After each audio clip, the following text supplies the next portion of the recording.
Welcome back from the lunch break. Council, shall we continue when you're ready? Good afternoon, Mr. Chair, Commissioners and members of the audience. Mr. Kam, kindly bring in the witness, please. Thank you. Thank you.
I, GIBRIL NGORR SECKA. I, GIBRIL NGORR SECKA. Do swear that. Do swear that. I will speak the truth. I will speak the truth. The whole truth. The whole truth. And nothing but the truth. And nothing but the truth. So help me God. So help me Allah.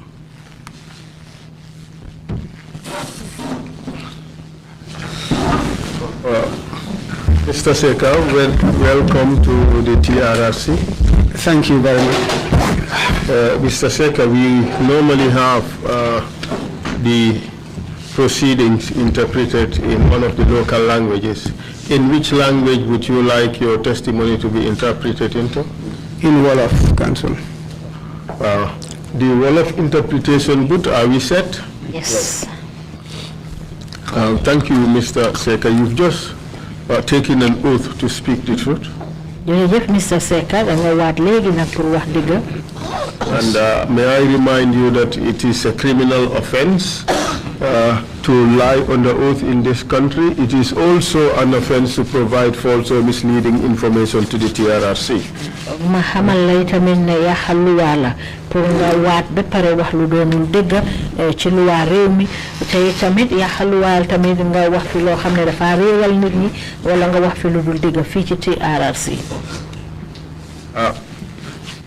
You are an NIA officer. We do not have any adverse allegation against you, but it behoves me to also warn you that you have a right not to incriminate yourself. amuñ fi benn fende bu wone ne dara dugal na la ci mbir yi waaye nag ba tey tam maa ngi laa wéral ne mun ngaa waxte doo dugal sa boppa. That is not to say that you have not been mentioned in negative light. All I'm saying is that you have not been implicated in the commission of a violation. Nekkul ne nag tuddewuñ la fi loo xam ne wala tudduñ la ci loo xam ne daal lu jaaduwut la waaye daal li ma laa wax rek mooy ne tudduñ la fi dara loo xam ne yaaxa yelleef la. Ba yaaxa luwa. But the fact that you have a right not to incriminate yourself does not mean that you have a right to lie. Degala nak li mom sa yelleef la ne bul wax dara loo xam ne dafa dugal sa bopp waaye nag ba tey tamit du sa yelleef tamit pour nga wax fi lu doonu dëgg. Do you understand that? Do you understand that? Respond, please. Very well, very well. Wow. Thank you very much. I am looking at your statement, Mr. Secka. It is about, well, it's 39 pages and about 35 pages of substance. So So it's a lengthy statement. sa kàddu yi nga bindal nii gis naa ko lu gudda gudda la ndaxte tollu na ci fanweer ak juróom-ñeneenti pages yoo xam ne moom lañ fi amee. So, and we do not have time to hear all the details of all the things that you can possibly tell this commission. te nag amuñu waxtu pour lépp loo xam ne bëgg nga koo wax commission bi pour ñu mun koo déggee ci yow amuñ waxtu woowu. So we would at some stage admit your statement. ne léegi-léegi nag li nga xam ne mooy kàddu yi nga bind nii dinañ ko jël dugal ko. Just as so that I mean whatever we may miss from your oral testimony because of the lack of time we can get in your statement. dinañ ko dugal nag ci kayiti seede bu fekkee ne am na dara loo xam ne moo ñu rëcca ci kàddu yi nga xam ne yaa ngi koo wax ci sa gémmiñ mun nañu dem jublu ci li nga xam ne moom nga binda. Because we do not have the luxury of time under the current circumstances. li ko waral nag mooy jamono liñ toll nii amuñu waxtu woowu yëpp pour waxtaanee lépp loo xam ne moo ëmb ci li nga binda nii. So I would wish to talk to you about the following topics. man nag yi maa lim si nii yooyu laa bëgg ñu waxtaanee. One is the culture of torture in the NIA, torture as a tool to break people down. benn bi mooy li nga xam ne mooy jumtuwaay biñ jël rek muy di mitital nit ñi di leen mbugal foofa ca NIA pour dalal leen wàccee leen. And in that context we may talk about a few examples. ña ci kaw loolu nag dinañ waxtaanee ay misaal yu néew rek. Say the 1996 Farafenni attack and the torture of the culprits, the rebels, the attackers.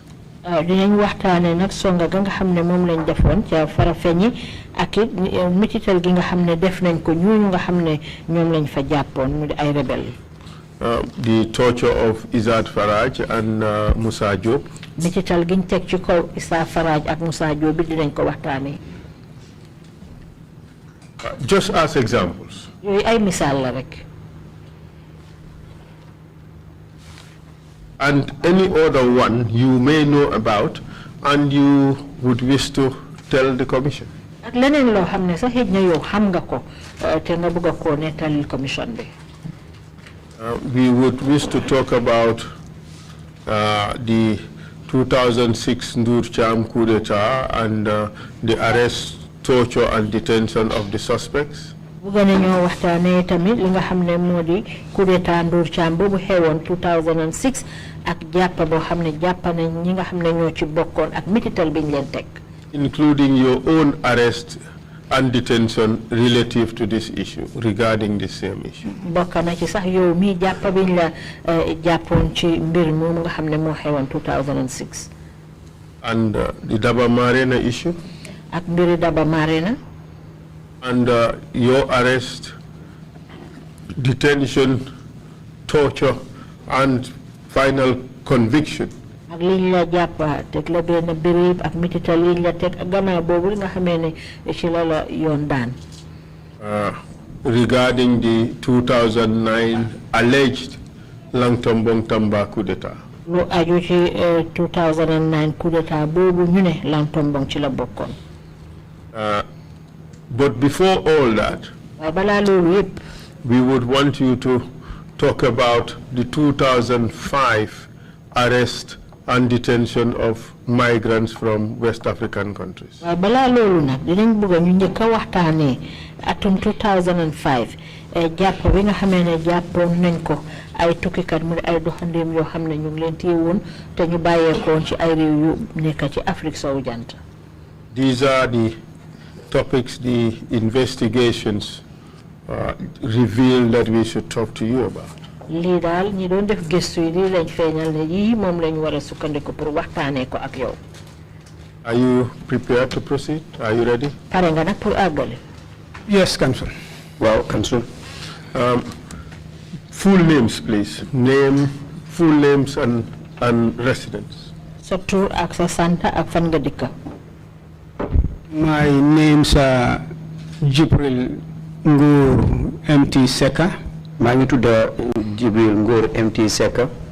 And I live in Bijilo. maa ngi dëkk Bijilo. Mr. Secka, could you adopt a comfortable posture? Okay. Yes, and position the microphone in a way that you will be comfortable throughout your testimony. And what is your date and place of birth? kañ nga juddu ak fan nga juddoo? I was born in Basse maa ngi in the juddoo month Basse of March, weeri March on the 18th of March 1963. ki fan ak juróom-ñett ci weeri March 1963. Where did you go to school? fan nga jàngee school? I started my primary schooling in Kampama briefly, then to Farafenni Primary School. maa ngi dooree nag ci Kampama primary school ci diir bu gàtt ma mujjee dem Farafenni primary school. Mohammedan Primary School. Mohammedan primary school. Gambia High School. Gambia High School. St. Augustine's Junior Secondary School. St. Augustine's Junior Secondary School. And finally Muslim High School. mujjentali dem Muslim High School. That's quite a merry-go-round, Mr. Secka. Absolutely. Mr. Secka. Absolutely, absolutely. I think you're the only one I know who straddles 3 to 4 high schools in Banjul. high school Anyway, I wouldn't say much about that. I won't ask any further. Well, if you wish to. I will spare us the details.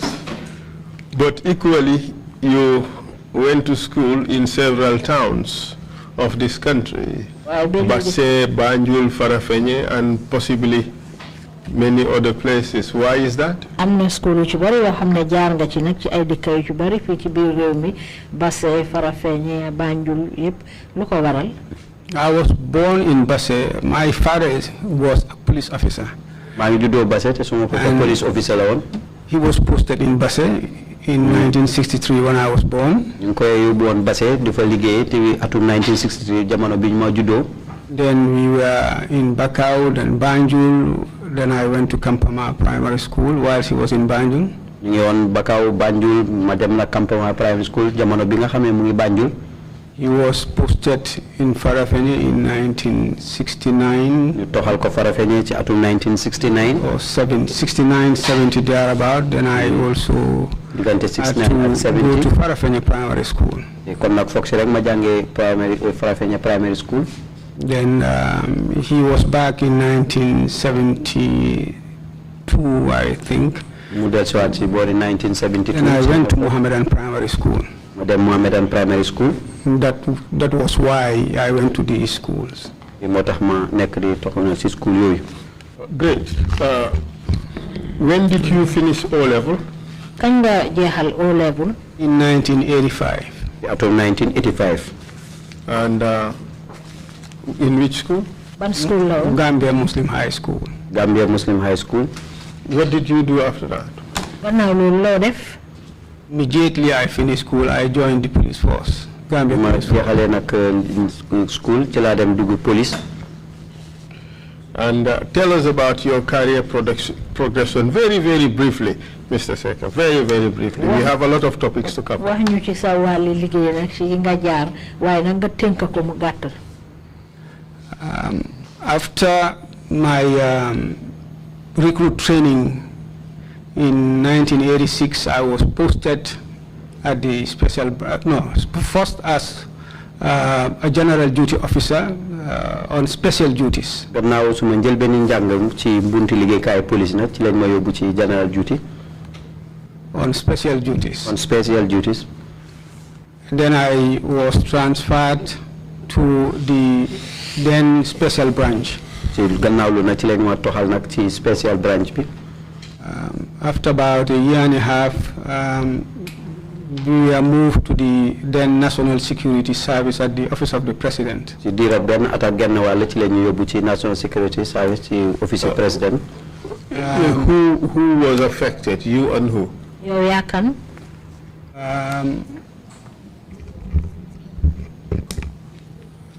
A lot of us, I think, if I could remember, there was Sergeant Usman Tamba, ñun ñu bëri su fekkee mën naa fàttaliku Sergeant Ousmane Tamba. Sergeant Daba Marena, Sergeant Daba Marena. Corporal Basiru Gassama, Corporal Basiru Gassama, Corporal Tijan Ba, Corporal Tijan Ba, First Class Constable Usman Sidibe, First Class Constable Usman Sidibe, Corporal Basiru Gassama, Corporal Basiru Gassama, myself, First Class Constable. Mansusuma Bopu, First Class Constable. These are the names I can remember for now. Ñi nak la mëna fatale ko ci jamono ji. And you joined the NSS in the 80s, pretty much. Nga bokk ci NSS ci atum 80s. Either 87 or 88. I think it was in 1988. Ci boori 87, 88, waaye daal li ma foog daal mooy 88, 1988. And you continued in the service until the coup d'etat? Nga continue nag di liggéey ba jamono coup d'etat bi. Yes, I served as a bodyguard to the former president up to 1994.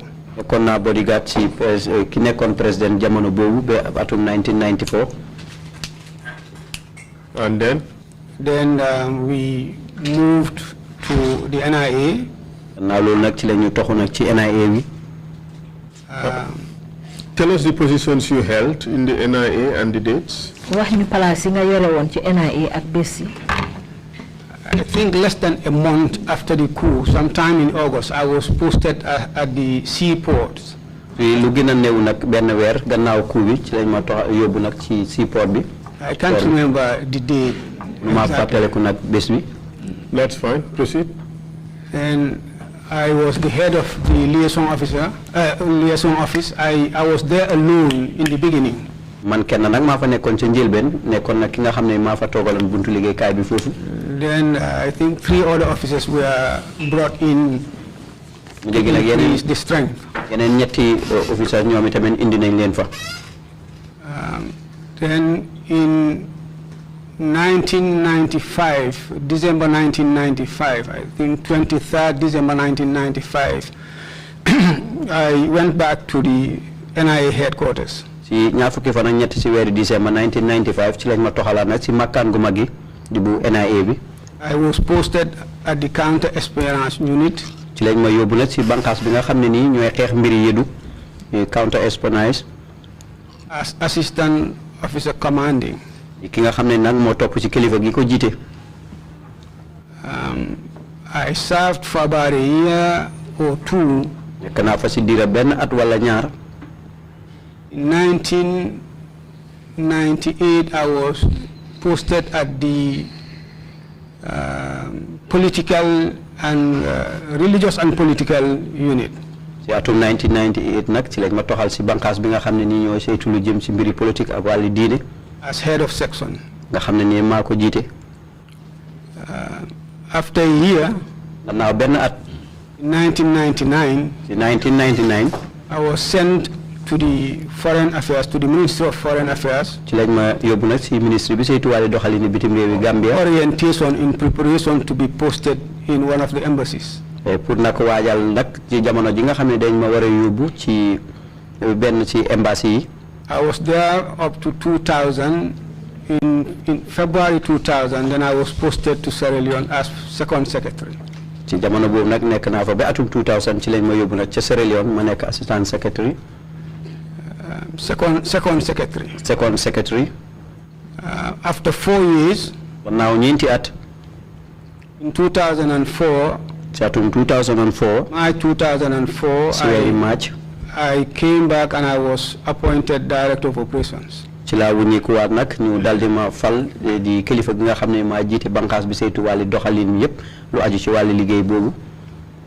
Exactly 2 years later, I was appointed acting deputy director general. Ci diiram ñaari at rek nag ñu daldi ma fal nag def ma koo xam ne ni maa yaxantu ci ma xamaam ki topp ci jiite buntu liggéeykaay bi. Consequence to the 2006 abortive coup. Nga xam ne ni méngaloo nag atum 2006 coup bi nga xam ne ni antuwutoon. Exactly about a month, or less than a month. I was dismissed on the 7th. I was arrested. Ñu dàq ma juróom-ñaari fan diirab lu motut weer ñu jàpp ma. This means 7th of which month? 7th of April, juróom-ñaari fan ci weeru April 2006.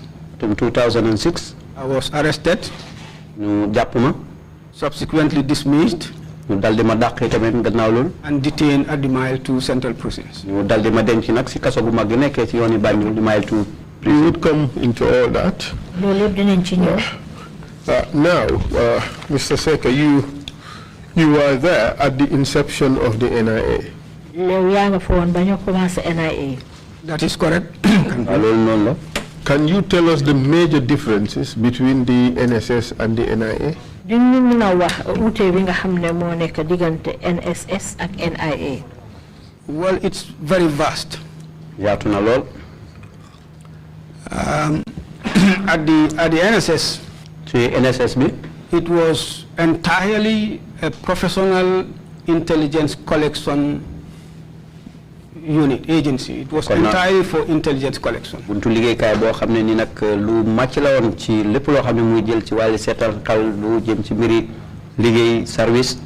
All we do was to collect intelligence, lépp lu ñu daan def daal mooy dajale ay bataaxel yoo xam ne information, bataaxel yu wóor la. I would call it, collect information, dajale ay bataaxel. write reports. bind ay report. It will be collated, ñu boole ko. analyzed, segg ko. and disseminated for decision making. ñu dal di ko tasaare nag pour ñu daggal ci ay kàddu. This was that NIA. NIA nag. I think shortly after the inception of the NIA, ab diir bu gàtt rek ci gannaaw buñ sosee NIA. there was a unit created called the Investigation Department. amoon na benn bànqaas boo xam ne nag dal di woon nañ ko fa ubbi mu ñu tuddee ko Investigation Department di ñuy gestu. I wouldn't be able to say what was the rationale behind creating that unit. mënuma wax nag lan moo waraloon nag gannaaw bu ñu waree dogal ubbi bunta boobu. Then I was already at the port. jamono boobu nag man maa ngi ci port bi. But I believe that was what changed the whole equation. ci loolu nag yaakaar naa daal moo dal di indi wecceeku yépp ci lu aju ci wàlli doxalin boobu. It was rather collecting information from the bottom to the top. It was information coming from the top to the bottom. mu jéegi nag day bataaxel ci kaw laa jógee ñëw ci suuf. Mr. Secka, that's quite an interesting statement that you make. Could you explain this? Information coming from the top to the bottom and its impact on your work. kaddu googu nga wax na lu am solo la mun nga koo gën a yaatal bu fekkee na wax nga ne xibaar yi moom ca kaw lay jógee wàcce ci suuf ak li nga xam ne noonu la laalee sa wàlli liggéey. But I believe the regime then had interest on what they wanted to know. jamono jooju nag yaakaar naa ne nguur ga fa nekkoon am nañu lu leen aajo soxal lool ci liñ bëggoon a xam. And all what they were doing was give instructions to the agency, te liñ daan def rek mooy joxe ndigal ci buntu liggéeykaay boobu. investigate, ñu gestu. and report back. ñu dal di leen wax nag li nga xam ne loolu lañ ci jote. Instead of the agency feeding the executive, it was the executive feeding the agency. ndare nag ñi nga xam ne noonu la buntu liggéeykaay bi daan joxe ñoom bataaxel mu jege sax bataaxel bi ñoom ñoo ko daan mujjee jox buntu liggéeykaay bi. Was that a good thing or was it a bad thing? ndax loolu nag yoon bu baax la wala baaxut. It was actually a very bad thing, I would call it. nag lu bon la woon. How was it bad? naka la bonee woon. Would eventually distract the agency entirely from national security issues. dama toxal nag li nga xam ne moo nekkoon jubluwaay buntu liggéeykaay boobu ci loo xam ne mu ngi aju ci wàllu kaaraange réew mi. And that distraction, what did it lead to? te loolu nga xam ne moom lañ toxal lii di jubluwaay bi nag loolu ci lan la leen yóbbu. Well, it led to what we are now seeing. loolu nag moo tax ñu mujjee ci li ñuy gis ni jamono ji. Let's not leave it to ambiguity. Okay. Let's break it down so that we would all understand what you are talking about. buñ ko ubbi noonu da bàyyi ko noonu nañ ko tojat ñu mun a xam li nga xam ne moom ngaa wax lan la ëmba. You said the traditional function, the core function of the NSS was pure intelligence gathering. nga ne NSS ñoom li nga xam ne moo woon seen liggéey mooy dajale ay xibaar. But the NIA became an investigative tool for the executive. NIA nag mujjee nag ñu nekk ñi nga xam ne ñoom ñoo jumtuwaay bi defal gëstu kilifa ya ca kaw. Is that the case? That is correct. waaw noonu la. And it was not only official matters of state, but it became an investigative tool for the president. nekkul rek li nga xam ne moom lañ soxla pour nga xam ne mooy jëmal réew mi waaye mu doon jumtuwaay boo xam ne nag jumtuwaay gëstu la pour président bi. That is correct. waaw loolu dëgg la. It was used as his own personal enterprise to get whatever he wanted. dafa mel ni moom liggéeykaay la boo xam ne rek daf ko jël def ko moomee fi boppam pour am li nga xam ne moom loolu la soxla. More or less. waaw lu ëpp loolu. The NIA would eventually, in fact, become an institution for hire. Anybody who could pay an NIA officer can get them to move and do your own bidding. NIA nag gannaaw gi mu far mujjee doon loo xam ne rek képp koo xam ne soxla nga mu defal la liggéey rek mu ñëw fay la nga def liggéey bi. Well, that is correct, but relatively it was not absolute because not everybody was involved in that. waaw loolu dëgg la waaye nag du ñëpp ñoo ci daan yëngatu. Obviously, not all NIA officers would be involved in that, but the institution itself became reduced to one which could be hired by private individuals to do their own bidding. waa NIA yëpp day ñoom du ñoom ñëpp a koy def de waaye lu liggéeykat yëpp a koy def foofu NIA waaye NIA ci boppam béréb la boo xam ne dañ ko jël def ko foo xam ne daal ñi nga xam ne bëgg nañoo ñëw am njëkk li mën nañ leen a jël defal ñu defal leen liñ bëgg ñu def. That is correct, Council. waaw loolu dëgg la Council. Citizen A would have a private land dispute against Citizen B, and Citizen A may hire NIA agents to intimidate and bully Citizen B for them to get their own the results that they desire. Isn't that true? benn doomi réew diw sànga mun naa am jafe-jafe ak keneen moromam mu ñëw jëfoo NIA pour ñu dem ci kooku dal di ko toroxal pour am lim bugga. Yes, that was the case. waaw noonu la woon. And progressively, the NIA, as you said it, lost its focus on national security and concentrated on private dealings of the president and other people who could afford to pay officers. ca mujjanteel ga sax NIA ñoom la nga xam ne moo woon seen jubluwaay ci lu leen itteel ci wàlli kaaraange réew mi loolu dafa mel ni dañ teggi yoon woowu daal di jublu nag ci moomeef boo xam ne rek li président bi soxla moom la ñoo def wala keneen koo xam ne doomi réew mi la rek te mun leen a jël dina leen jëfoo. That is true. That is correct. loolu noonu la dëgg la.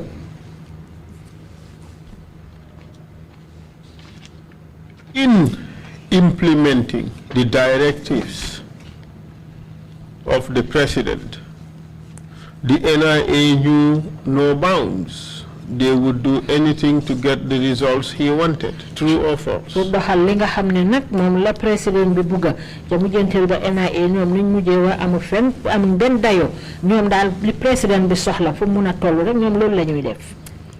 That is correct, Council. It's like when the shepherd runs, the cattle will stampede. moom ngi mel ni rek daanaka bu fekkee ne sàmm bi daw na rek na yi ñoom dañuy taxaw bañ a jof. And indeed, stampede they did and trampled upon any individual, every citizen that came into the NIA. loolu tam dañ ca saaroo dal ci képp koo xam ne bugga nañoo dal ci koo xam ne indi nañ la NIA rek. That is correct. noonu la. And in trampling on us, they have broken our bones, dal gi ñoo dal ci suñ kaw dama nañ suñuy yax. amputated our spirits, dog nañ suñu xalaat. and scarred our souls. ragalloo nañ ñu tamit. They violated our innocence yaaxa nañ lépp loo xam ne mooy suñu yelleef. as a people comme doomu aadama. because of the untold crimes they have committed against us as a people. ndég yi nga xam ne ay tafaar la yoo xam ne duñ koy wax dañ teg ko ci suñ kaw ñun doomu aadama yi. Well, it's rather unfortunate, but it did happen. waaw noonu la day métti na nag waaye nag lu xew la woon. And it indeed happened, in fact, from the very early days. In 1996, atum 1996. some rebels attacked Farafenye. How did the government react to this through the NIA agents? They reacted very badly. Excessive force was used on those people. doole ju jéggi dayoo lañ jëfee ci kaw ñooñu. But to call it excessive force is in fact to sugarcoat it, is in fact to decorate it with platitudes and niceties. It was wanton and blatant torture, wasn't it? boo ne doole gu métti lañu teg ci ñoom sax loolu moom kàddu gu rafet la waaye métital gu métti ak toroxtaane gu rëy lañ leen teg. Yes, Council, depending on who is explaining, who is describing it, but yes, I agree. waaw noonu la d'accord naa waaye nag mu ngi wéeru rek ci ki nga xam ne mooy biral wax jooju. Let's look at it from the prism, from the point of view of the civilized person. Let's look at it from all norms of civilized behavior. nañ ko seetee ci ay jëfin yoo xam ne jëfin yu civilisé la niñ ko war a jaarale. Let's look at it according to the laws of this country. ñu seetee ko ci anam yi nga xam ne moo méngoo ak luwaa réew mi. It was plain torture to obtain confession, wasn't it? ay mbugal ay toroxtaange yu rëy lañ leen teg pour mun a amee ci ñoom kàddu. That is correct, Council. waaw noonu la Council. Balo Kante, Baalo Kante. Yaya Drame, Yaya Drame. Suleiman Sarr, Souleymane Sarr. Omar Diouf Damfa, Omar Diouf Damfa. they were all tortured very badly. ñoom ñëpp mitital gu miti lañ leen fa teg. True or false? dëgg wala déet. Very true, Council. dëgg la Council. By NIA officers and other state agents. te liggéeykati NIA yi ak yeneen yi nekk ci bunti kaaraange réew mi ñoo leen ko teg. Correct, Council. dëgg la Council. What do you say to the suggestion that the NIA officers who are entrusted with the responsibility of dealing with these people denied that there were tortures at all? loolu mun naa wax nag ci bu fekkee ne NIA ñooñu fa doon liggéey ñoom lañ sant ñu jëflante ak nit ñooñu ñoom ñëpp weddi nañ ne am na benn mitital bu ñu leen teg loo wax ci loolu. Well, I'm 100% sure that even as they were saying this, their conscience would not allow them to rest. am naa nag gëm gu mot sikk ne même bu fekkee ñu ngay wax lii li nekk si seen xol bi daal du loo xam ne ni dal na si seen xel. You would be shocked, Mr. Secka. They sat there comfortably. di nga bettu de Mr. Secka foofu nga toog ñooñu ñoom ñu ngi fa toogoon ak àndale ko ak dal gu mut sëkk. Looked at us in the eyes, dañu xool ci biir bët. knowing fully well that they were addressing the Gambian people. te ñoom óoroon na leen ne ñoom ñu ngi wax a waa doomi Gambia. And lie they did. ñu taxaw jàkkaarloo ñun di fen. Very comfortably. di fen loo xam ne daal moom dañ ci dal bu baax sax. What do you say to that? loo mun a wax ci loolu. Well, sheer dishonesty. loolu nekk na nag ñàkk ak njubadi. So I know for certain leer na ma ne. the way those people may have come into that agency was not the way they left the agency. ñooñu de ni ñëwee woon ci buntu liggéeykaay boobu di agency boobu ne delloo ñooñu. Whose custody were they entrusted? ci loxo kan lañ leen tegoon. Well, starting from the Director General, I think the Director General and obviously the investigation department at the time. dalee ko ci directeur général bi nag ba ci buntu bi nga xam ne ni ñoom ñoo dee gestu. Who was the Director General? kan moo nekkoon directeur général bi. Samba Ba. May his soul rest in peace. na ko yàlla yërëm. Who are those leading the investigations? ñan ñoo jiite woon gëstu yi ñu ci doon def. The investigation department at the time was headed by Fodé Barry. buntu liggéeykaay boobu nga xam ne ñoo saytu mbiri geste bi ku ko jiite woon nag mooy Fodé Barry. I think his deputy was Lamine Jobate. ki ko toppoon mooy Lamine Jobaate. Then you have the other officers, Babukar Diallo. nga am na ñeneen ñi ku mel ni Baboucar Diallo. Lamine, I can't remember the surname, but they used to call his alias is Ninja. moom nag xamatuma waaye nag ni ñu ko daan ooyee mooy Ninja. Then other Lamine was Mandas. Those were the investigating ñeneen ñi ku ñu officers. xam Mandas ñoo ñooy ñi nga xam ne ñoo daan gestu. And there may be other officers who were also assigned to the case, but these were the investigation officers. mën naa am nag am na ñeneen ñoo xam ne ebal nañ leen ci gestu boobu waaye nag ñii daal ñoo doon gestukat yi. What if I tell you that Fodé Barry said these people were not tortured? su ma la waxee nag ne Fodé Barry mu ne ñii amul benn mitital bu ñu leen teg. What do you say? looy wax ci loolu. True, he told us the truth or he lied? dëgg la wax wala dafa fen. I don't think that was the truth. waaw fooguma ne loolu mooy dëgg bi de. But you know that was not the truth. waaye xam nga ne Certainly du that was dëgg not the truth, sorry. xam naa ne loolu moom duutoon dëgg ji. Let's just call it by what it is. nañ ko ooyee rek li mu doon du dëgg. Lamin Jobate, Lamin Jobaate he said these people were not tortured. mu ne ñii kenn metitalul leen. Did he spoke the truth or did he lie? dëgg la wax wala dafa fen. No, he lied. dafa fen. He did not say the truth. waxu dëgg ji de. Salimina Drame, he said he was there. Hari Sambu, he said he was there, and both of them said that these people were tortured. Did they speak the truth or did they lie? Salimina Dramé ak Hari Sambu ñoom ñëpp ñu nga fa woon te ñoom dañ ne ñii ñu ngi leen doon métital ñoom wax nañ dëgg wala dañ fen. They told the truth. wax dëgg ji lañ wax. Exactly what happened. Because Loolu nag mooy li la they xew. participated in it. ñu ngi fa woon te bokkoon nañ ci. If others are saying they were not tortured, obviously the other group is lying and this other group is saying the truth. bu fekkee nag ne am na ñeneen ñoo xam ne ñëw nañ gaaral fii de dóoruñu woon leen wala métitalu ñoon ñoom ñu ngi doon fen. That is your testimony, you who was also one of them. Not participated, but you are one of them. You work in the institution and that's your testimony. I was in the institution at the time. maa ngi woon ci buntu liggéeykaay boobu. You subsequently came into contact with these people while you were in detention. gannaaw bi nag ñëw nga nag pour am jokkoo ak ñoom jamono bi nga xam ne yow tam ñu ngi la jàpp. Yes. waaw. At the Mile 2 Central Prisons. ci kaso gu mag gi nekkee ci yooni Banjul di Mile 2 Central Prison. Tell us about your encounters with these people. wax ñu nag sa jokkoo ak ñoom. All of them except Suleiman Sarr.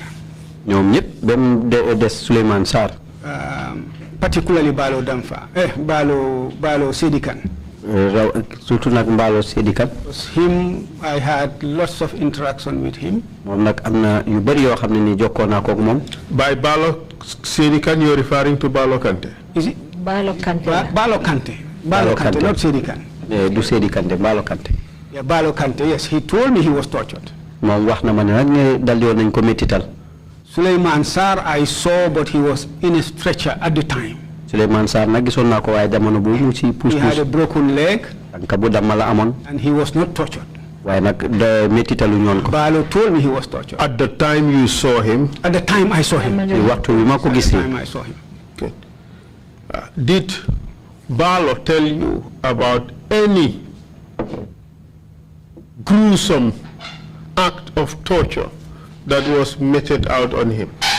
ndax Balo wax na la benn façon yi métitali bugal boo xam ne teg nañ ko ko moom. That they used plastic bags. nee na de dañ doon use mbuusi nylon. Set it on fire. taal ko. And dropped it on his skin. di ko toqal ci yaramam. That he told me. loolu moom wax na ma ko. Did he say to you anything about his nipple? wax na la dara ci cosam bi. No, not as far as I can remember.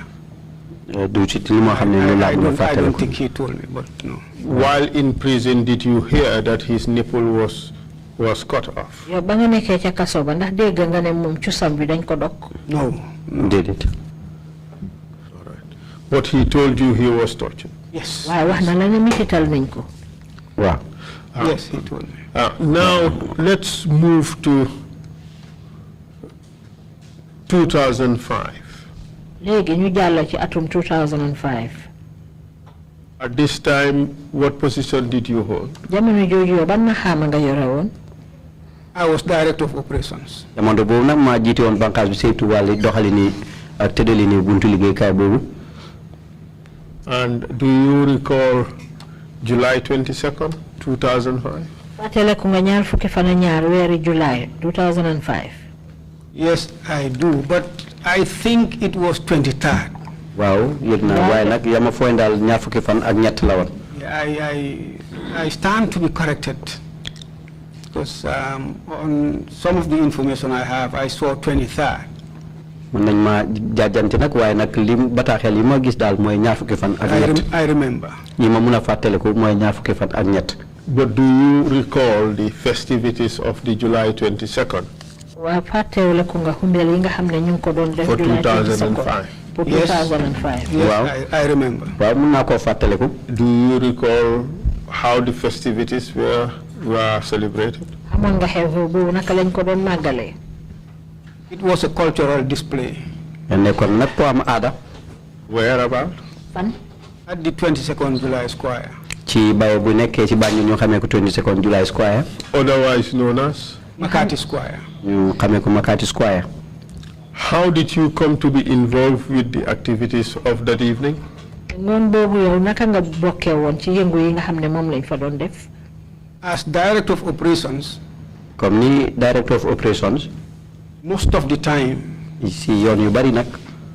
where the president goes to as far as gatherings are concerned. foo xam ne nag président dafa dem te tamit ci am mbooloo lay nekk. Most of the time I am there. lu ci bari nag dama fa dee teew. And on this occasion I was there. te ci xew-xew boobu nag maa ngi fa woon. Tell us what happened. wax ñu lu xew. Well, I can't remember specifically what time it was, but at some point at night I left for home. mënuma xam nag ban waxtu la woon waaye nag ci guddi googu am na benn jamono dama demoon ci kër ga. dama doon ñibbi. I was on my way home. maa ngi doon ñibbi. Around Jimpex or so, the then Director General called me on my phone. ma ñëwee ba boori Jimpex ki nekkoon borom kër gi Director General bi ci la ma call. What's his name, the Director General? naka la tudda At the time? Daba Marena. Daba Marena. He called me, inquired where I was, and asked me to go to the naval base to meet, if my memory serves me right, the then DG GPTC with a bus to collect some people who were coming from around Bara. ci jamono boobu nag ci la ma call laaj ma fan laa nekk jox ma ndigal nag na ma wuññeekuwaat ci makkaani manduwaari pour tasewaat kii DG bu GPTC ak boss pour jël ay nit ñoo xam ne ñu ngi jóge ko boori Bara. Did he tell you anything about these people? wax na lu dara ci mbiri nit ñooñu. No, all he told me was there is a group that is coming from Bara. They are being brought by the Navy, so collect them in the bus. Take them to the Kairaba station. li ma wax rek moo nekk ne de am na ay groupe nit ñoo xam ne nii ñu ngi ñëwee boori Bara di leen ay indi nag mooy soldat yi manduwaar yi jël leen yóbbu leen boori Kairaba station. What else? What did you do after that? loo def nag gannaaw ndigal boobu. I called two officers. la oo ñaari officers. relevant to the operation. ñoo xam ne méngoo nañ ci biir liggéey boobu. The head of investigation. nga xam ne moo jiite buntu bi gestu. And the head of the liaison office at the ports, at the Gambia Ports Authority. ki nga xam ne moo jiite ñoom ñi nga xam ne ñoom lañ ebal ci Gambia Ports Authority. Who are they? Ousmane Diallo. Ousmane Diallo. was head of investigation. moo jiite woon wàlli gestu bi. Sadi Gassama was head of the liaison office at the seaport. Gassama nag moom moo jiite woon nag ci ñi nga xam ne ñoo toog ca ports ba. And asked them to meet me at the naval base. ma wax leen nag ñu fekk ma nag ci béréb bi nga xam ne nii mooy makkaani manduwaari. We all converged. ñu tasee fa. And shortly afterwards, ci ab diir bu gàtt nag. a boat docked. am gaal gu costé. belonging to the Navy. boo xam ne nag Navy gi ñoo ko moom. with a group of young men mainly, and I think I remember seeing a lady among them. ñaan ak groupe yoo xam ne ay ndaw lañu ñu ci bëri daal góor lañu waaye gis naa ci daal su ma fàttale ko benn jigéen. As they were coming out of the boat, ci jamono bi nga xam ne ñu ngi génn ci gaal gi. a group of soldiers believed to be from the State Guard. ab groupe bi soldat yoo xam ne nii ñu yaakaar ne ñu ngi jógee ko ci State Guard. Because I recognize one of them called Kausu Kamara, otherwise Bombarde. ndax xamee naa kenn ku ñu xamee Kausu Kamara ñu gën koo ràññee nag ci Bombarde. Could you tell us how he was dressed? dañu mën a wax naka la solo woon. He was dressed in a traditional dress locally called chaya. mu ngi soloon caaya. And maybe Chayas are of different types. the big one, the big There is Jatakenda, there is regular chaya, and there is chaya piti. No, this is the big chaya. This is the chaya of the Fullers and the Jolas. The That big is one. chaya piti. caaya bu mag la bi poli ak joolaa yi di sol. With maybe what I would call farimbam, a sleeveless sor, you know, with lots of jujus all over.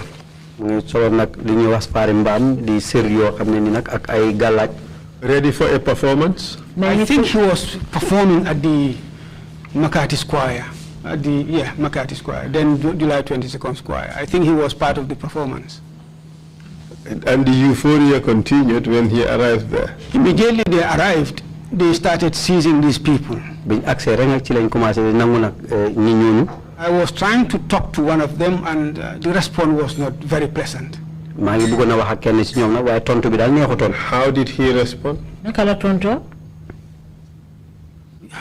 We are on an operation, so I'm not too sure, but then he kind of brushed me aside, as if he was receiving different instructions. Where did the person come from? Well, they came from outside and came into the marine. Which institution did he come from? This was the group I said I believed, because of bombardment, came from the State House. And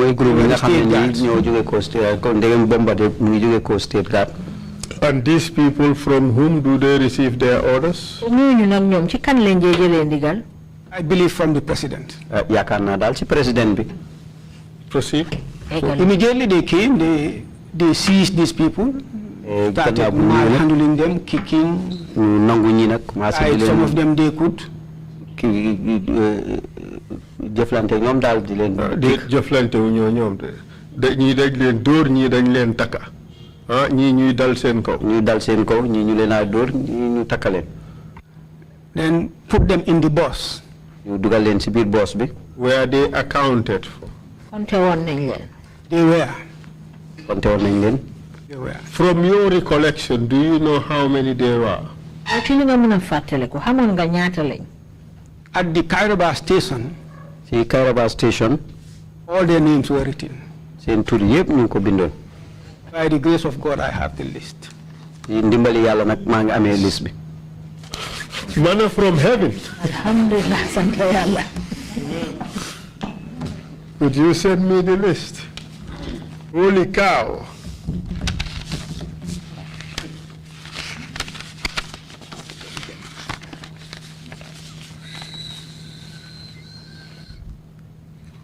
Whoa.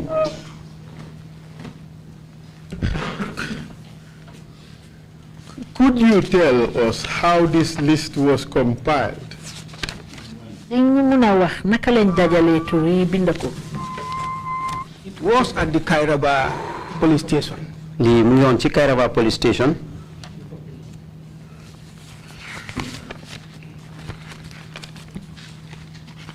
I wouldn't do anything without procedure. Because my instructions were take them to the Kairaba police station. As soon as we finished doing that, I received another instruction that some of them should be at the Kairaba police station, others to be taken to Baba Job's residence, and the rest to the PIU. During that course, the then ADC Usman Baji called me aside. What is ADC? At the camp. That's the camp of who? Of the president. What's his name? Yaya Jammeh. What's the name of the ADC? Usman Baji. And what did Usman Baji tell you? Usman Baji he asked me, where is your DG? I told him he should be home. No, I told him he should be in Banjul. So I left him in Banjul. But he was on the phone talking to somebody. Then he asked me my opinion about this group. I told him I think they are illegal migrants. Looking at the way they were. Then he spoke to the person who was on the phone. And later on I left. He did not talk to me again. ma dem I continued what I was doing. waxatuma ak moom ma continuer li ma doon def. Perhaps this was the time the officers at the Kairaba station, who I believe were professionals, were taking down the names of the officers. lii moo tax ne jamono bii laa foog Of the group. The captives. The captives. Yeah. jamono bii nag laa gis ne daal ñi nga xam ne nii ñooy police nekkoon Kairaba doon bind turi ñi nga xam ne ñoom lañ jàpp. This was. How did you get the list? naka nga amee turi ñu bind nii. I collected it from them. maa So ko jëlee si ñoom. it was to be given to the head of counter espionage for screening the following morning. ndax dañ ko waroon a yóbbul buntu bi nga xam ne nii ñooy xeex mbiri yëdu pour nag ñu gën a seetluwaat seen mbir si I ëllëg si. called the officer from there, ma oon ab officier si foofu who was Pa Fay, nga xam ne moo nekkoon Pa Fay and asked him to prepare a team pour nag mu waajal nag benn team to come to the Kairaba station and screen these people to ascertain what they were here for. pour ñu ñëw na Kairaba station pour seetlu nañ mbir ñii ak pour xam nag lan lañ fi waroon a uti. We departed after receiving those instructions. I cannot remember how much or how many of them were left at the Kairaba station. xamatuma nag ñaata nag lañ bàyyi woon ci Kairaba station. Some of them were left there. am na ñoo xam ne dañ leen fa bàyyi. Others taken to Baba Job's residence. ñenn ñi yóbbu leen ci këri Baba Job. The others, well, at Baba Job's residence, that's where I left Kausu Kamara and the ADC. ci këri Baba Job na foofu laa bàyyi Kawsu Kamara ak ADC bi. By Kausu, you mean Bombardier? Bombardier. I left them there with this group. fa laa leen bàyyi ak groupe gi. Then proceeded outside. ma dal di continuer si biti. Then told Sadi Gassama. wax Sadi Gassama. Accompany Biran with the rest to PIU. Biran ak ñenn ca PIU. In which vehicle? In the bus. ci boss bi. It is quite astonishing that the GPTC guy who escorted the bus could not even remember going to PIU. That was what I instructed this guy to do. That was what I did. Whether they reach or they did not, but that was what I did, to the best of my knowledge.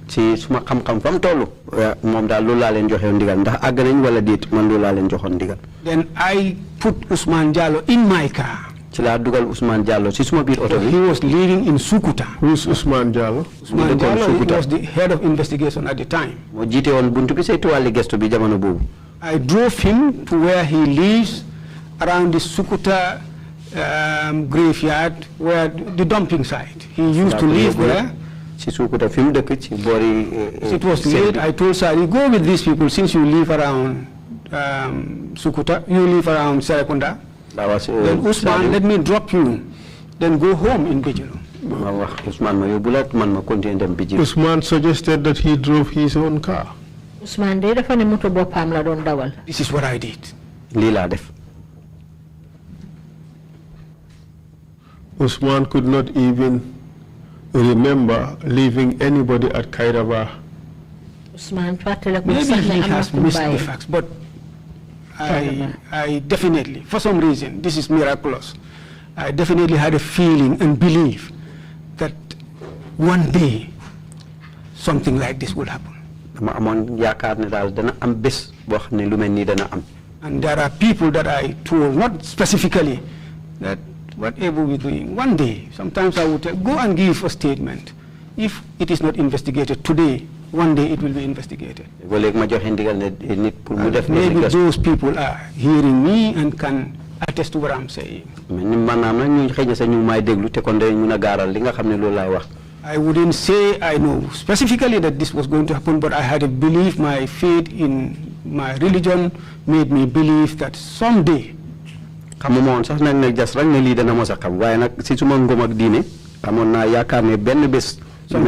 something like this will happen. This is what I did as far as I know. And what happened the next day? The following morning, because I went to bed very late, I overslept. I received a call.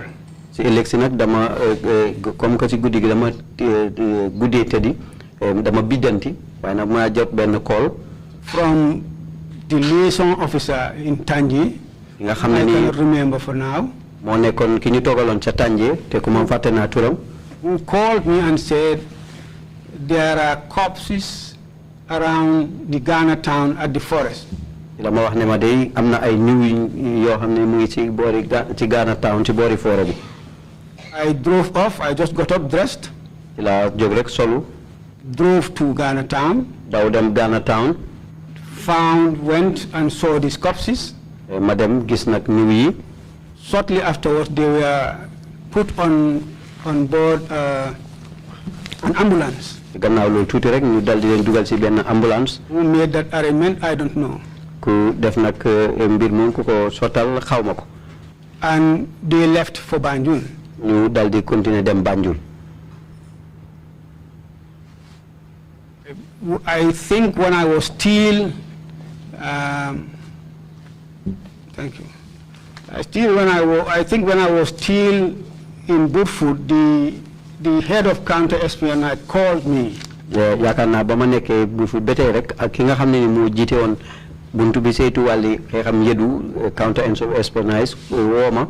And said he is at the Kairaba, but he was told that a particular sergeant received 8 people from the group. ci la ma wax ne maa ngi Kairaba waaye nag am na benn sergeant boo xam ne ni jël na ci ñooñu lu dem ci juróom-ñett ci ñoom. I'm not sure whether he was from the army or the police. xam ndax nag moom ci police gi la jógee wala ci army bi. Immediately he told me that. gannaaw bu ma waxee loolu rek. Looking at the corpses. ci bu ma gisee nag niw yi. I concluded. ci la sottal ci suma xelaat. For some reason.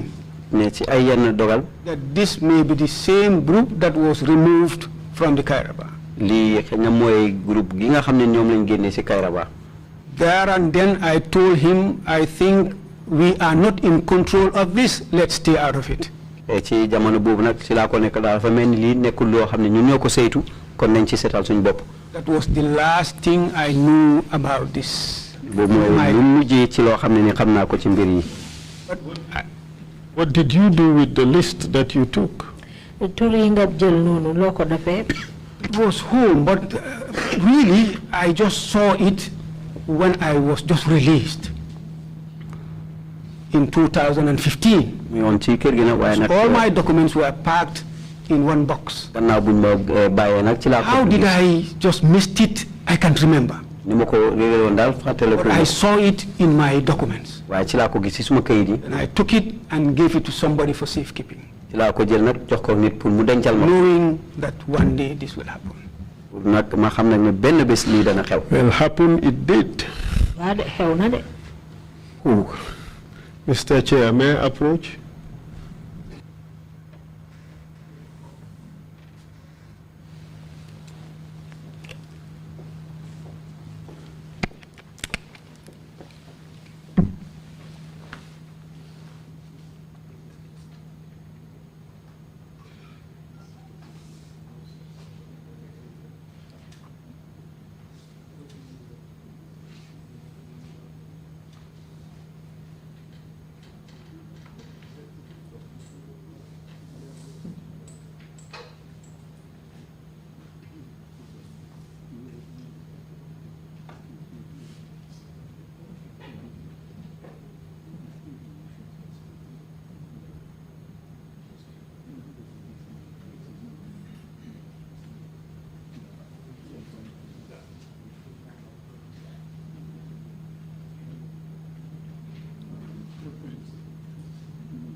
You may proceed. Yes, Mr. After Secka, consultation, it's okay. you have the list. Mr. Secka turi yanko ame. Kindly tell us the date of the document. Mun nga ñoo wax ban bés lañ ko binda. This looks like 23rd. Perhaps it was the timing also. Yes. Just read out the date first. 23rd what? 23rd July 2005. There is a time written adjacent the date, after the date. There's a time that is written just after the date. The same line. Along the same line. No, just after the date. No. There is something written just after the date. After 23rd July 2005, there's something written. I think perhaps it's the extension of the 5. No, look at it. Look at it carefully. Please, don't zoom into documents and show them unless and until we direct you do so. Please, please don't do that.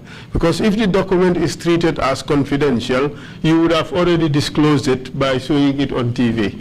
You understand? Thank you very much. Yeah, continue okay. ascertaining that. Hold a second. Yeah, maybe. Yeah.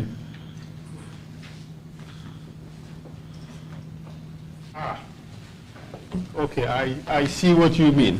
So that's the continuation of the date, 23rd July 2005. I thought it was time. Yeah, but the events, the celebration started on 22nd. That is correct. At night. At night. And the events continued until the 23rd, which is the early hours of the morning. That is after midnight, pretty much. It may not necessarily be the festivities, but our activities. Yes, your activities. Yeah, Council, before you proceed, let him just confirm that line is where now that you have some understanding of that. Let him confirm that after 23rd July, yes, whatever is... yes, whatever it... Confirm it for the record. That follows is what? Yeah, I believe it's an extension of the 5. Yes. So what 5? So what is the document? It's a list of those who were arrested that day. On the 22nd or 23rd of July 2005. Well, I would call them illegal migrants. 2005. It's not conclusive, really, but what details is recorded? Name, nationality, and date. How many people are on the list? 51. Mr. Chair, with your permission, I'll ask that the witness reads out the names. I know these are not Gambian names. The pronunciation may be slightly different, but read it out as best as you can. Please go ahead. Yeah, and do it slowly. This looks like Odzei Odro Kousi. From which country? Togo list. But there is an X. I don't know what that means. All right, proceed. Luca Esperant, Congolese. Suleiman Abdullahi, Ghanaian. Bright Antway, Ghanaian. Kwaku Amtui Ajiekum, Ghanaian. Kasim Amadou, Ghanaian. Kwaku Apia, Ghanaian. Benjamin Kobna, Kopna, Ghanaian. Nketia Eric, Ghanaian. Kwadwo Amadou or Ampadu, Ghanaian. Richard Bokie, Ghanaian. Edmond Kumi, Ghanaian. Peter Asiri, Ghanaian. Kwadgo Antwi, Ghanaian.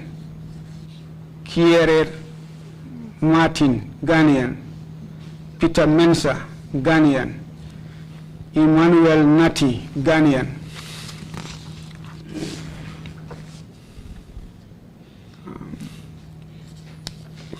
Kiere is visible. The other name is not visible. Yawo Kiere, Ghanaian. Asanti Isaac, Ghanaian. Koranteng Marcel, Ghanaian. Marciel Tawia, Ghanaian. Peter Achina, Ghanaian. John Carson, Ghanaian. Nelson Frimpong, Ghanaian. Faith Sheet, Ghanaian.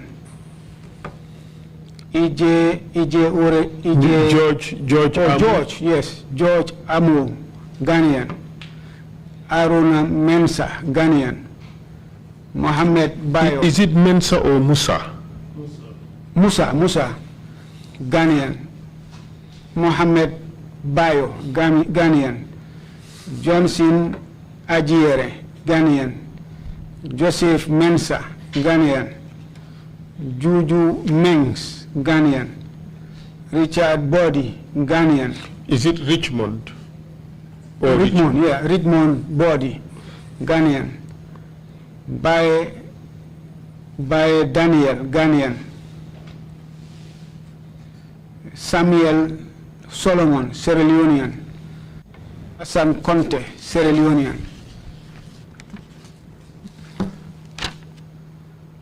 Adeya Kofi, Ivory Coast. Julian Maku, Ghanaian. Yawi Mens, Ghanaian. Awa Pound, Ghanaian.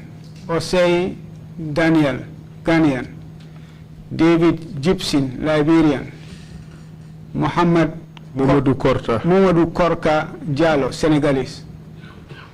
Waku JK Awa Muful, Ghanaian.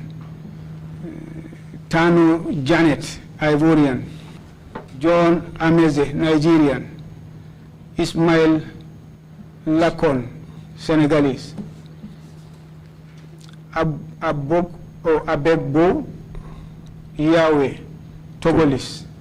James Okiere, Ghanaian. Idrissa Toure, Sierra Leonean. Manila Alpha, Ghanaian. Isaac K. Amo, Ghanaian. How many names? 51. Mr. Chair, I ask to put this list in evidence, and it should be Exhibit 2,000. 200, I mean to say. A request granted. Certainly the value is higher than 2,000. Request granted. Yeah, thank you very much indeed. Thank you. Witness. Very helpful indeed. After you Welcome, Chairman.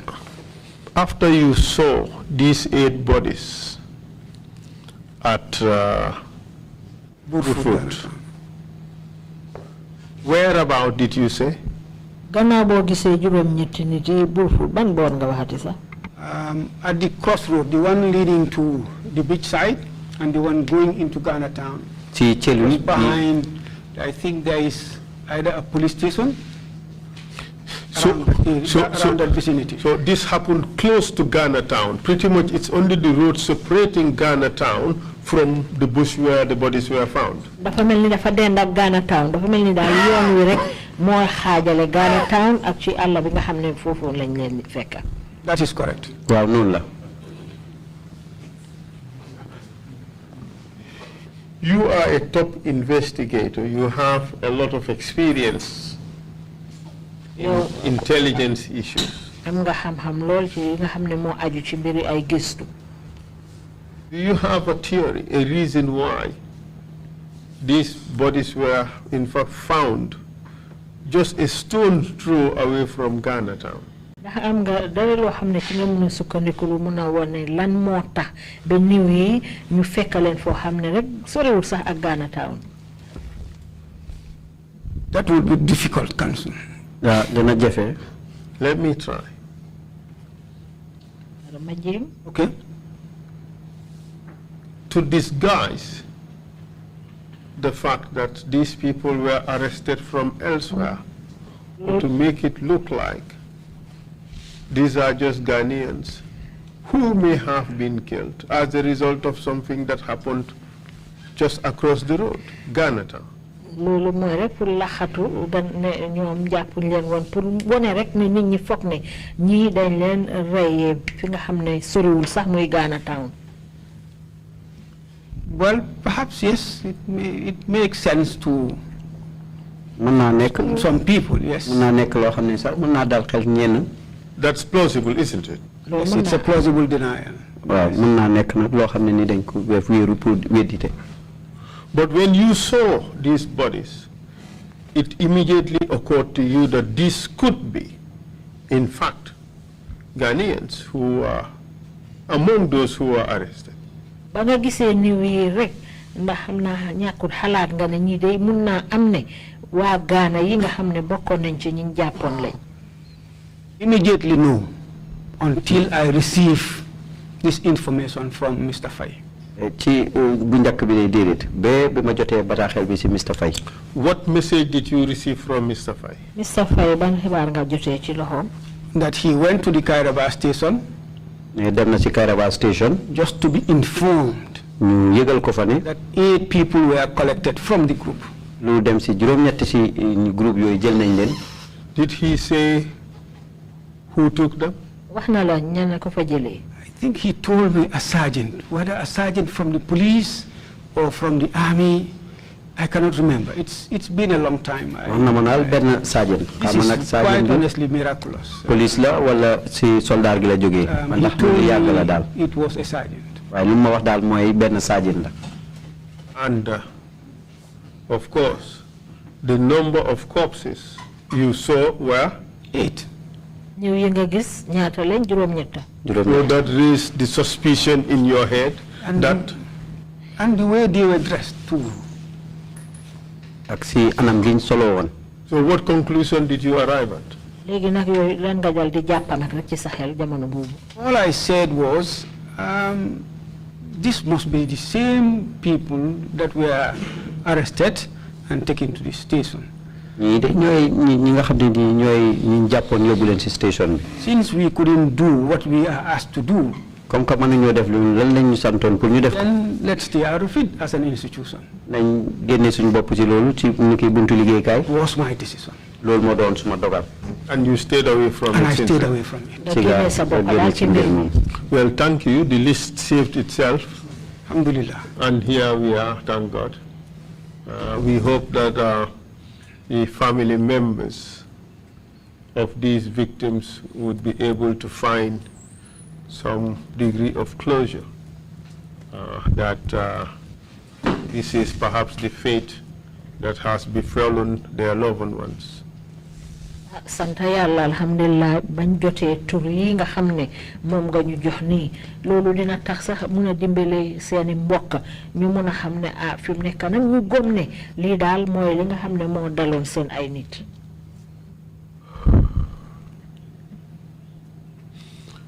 Let's move on to the next topic. Okay.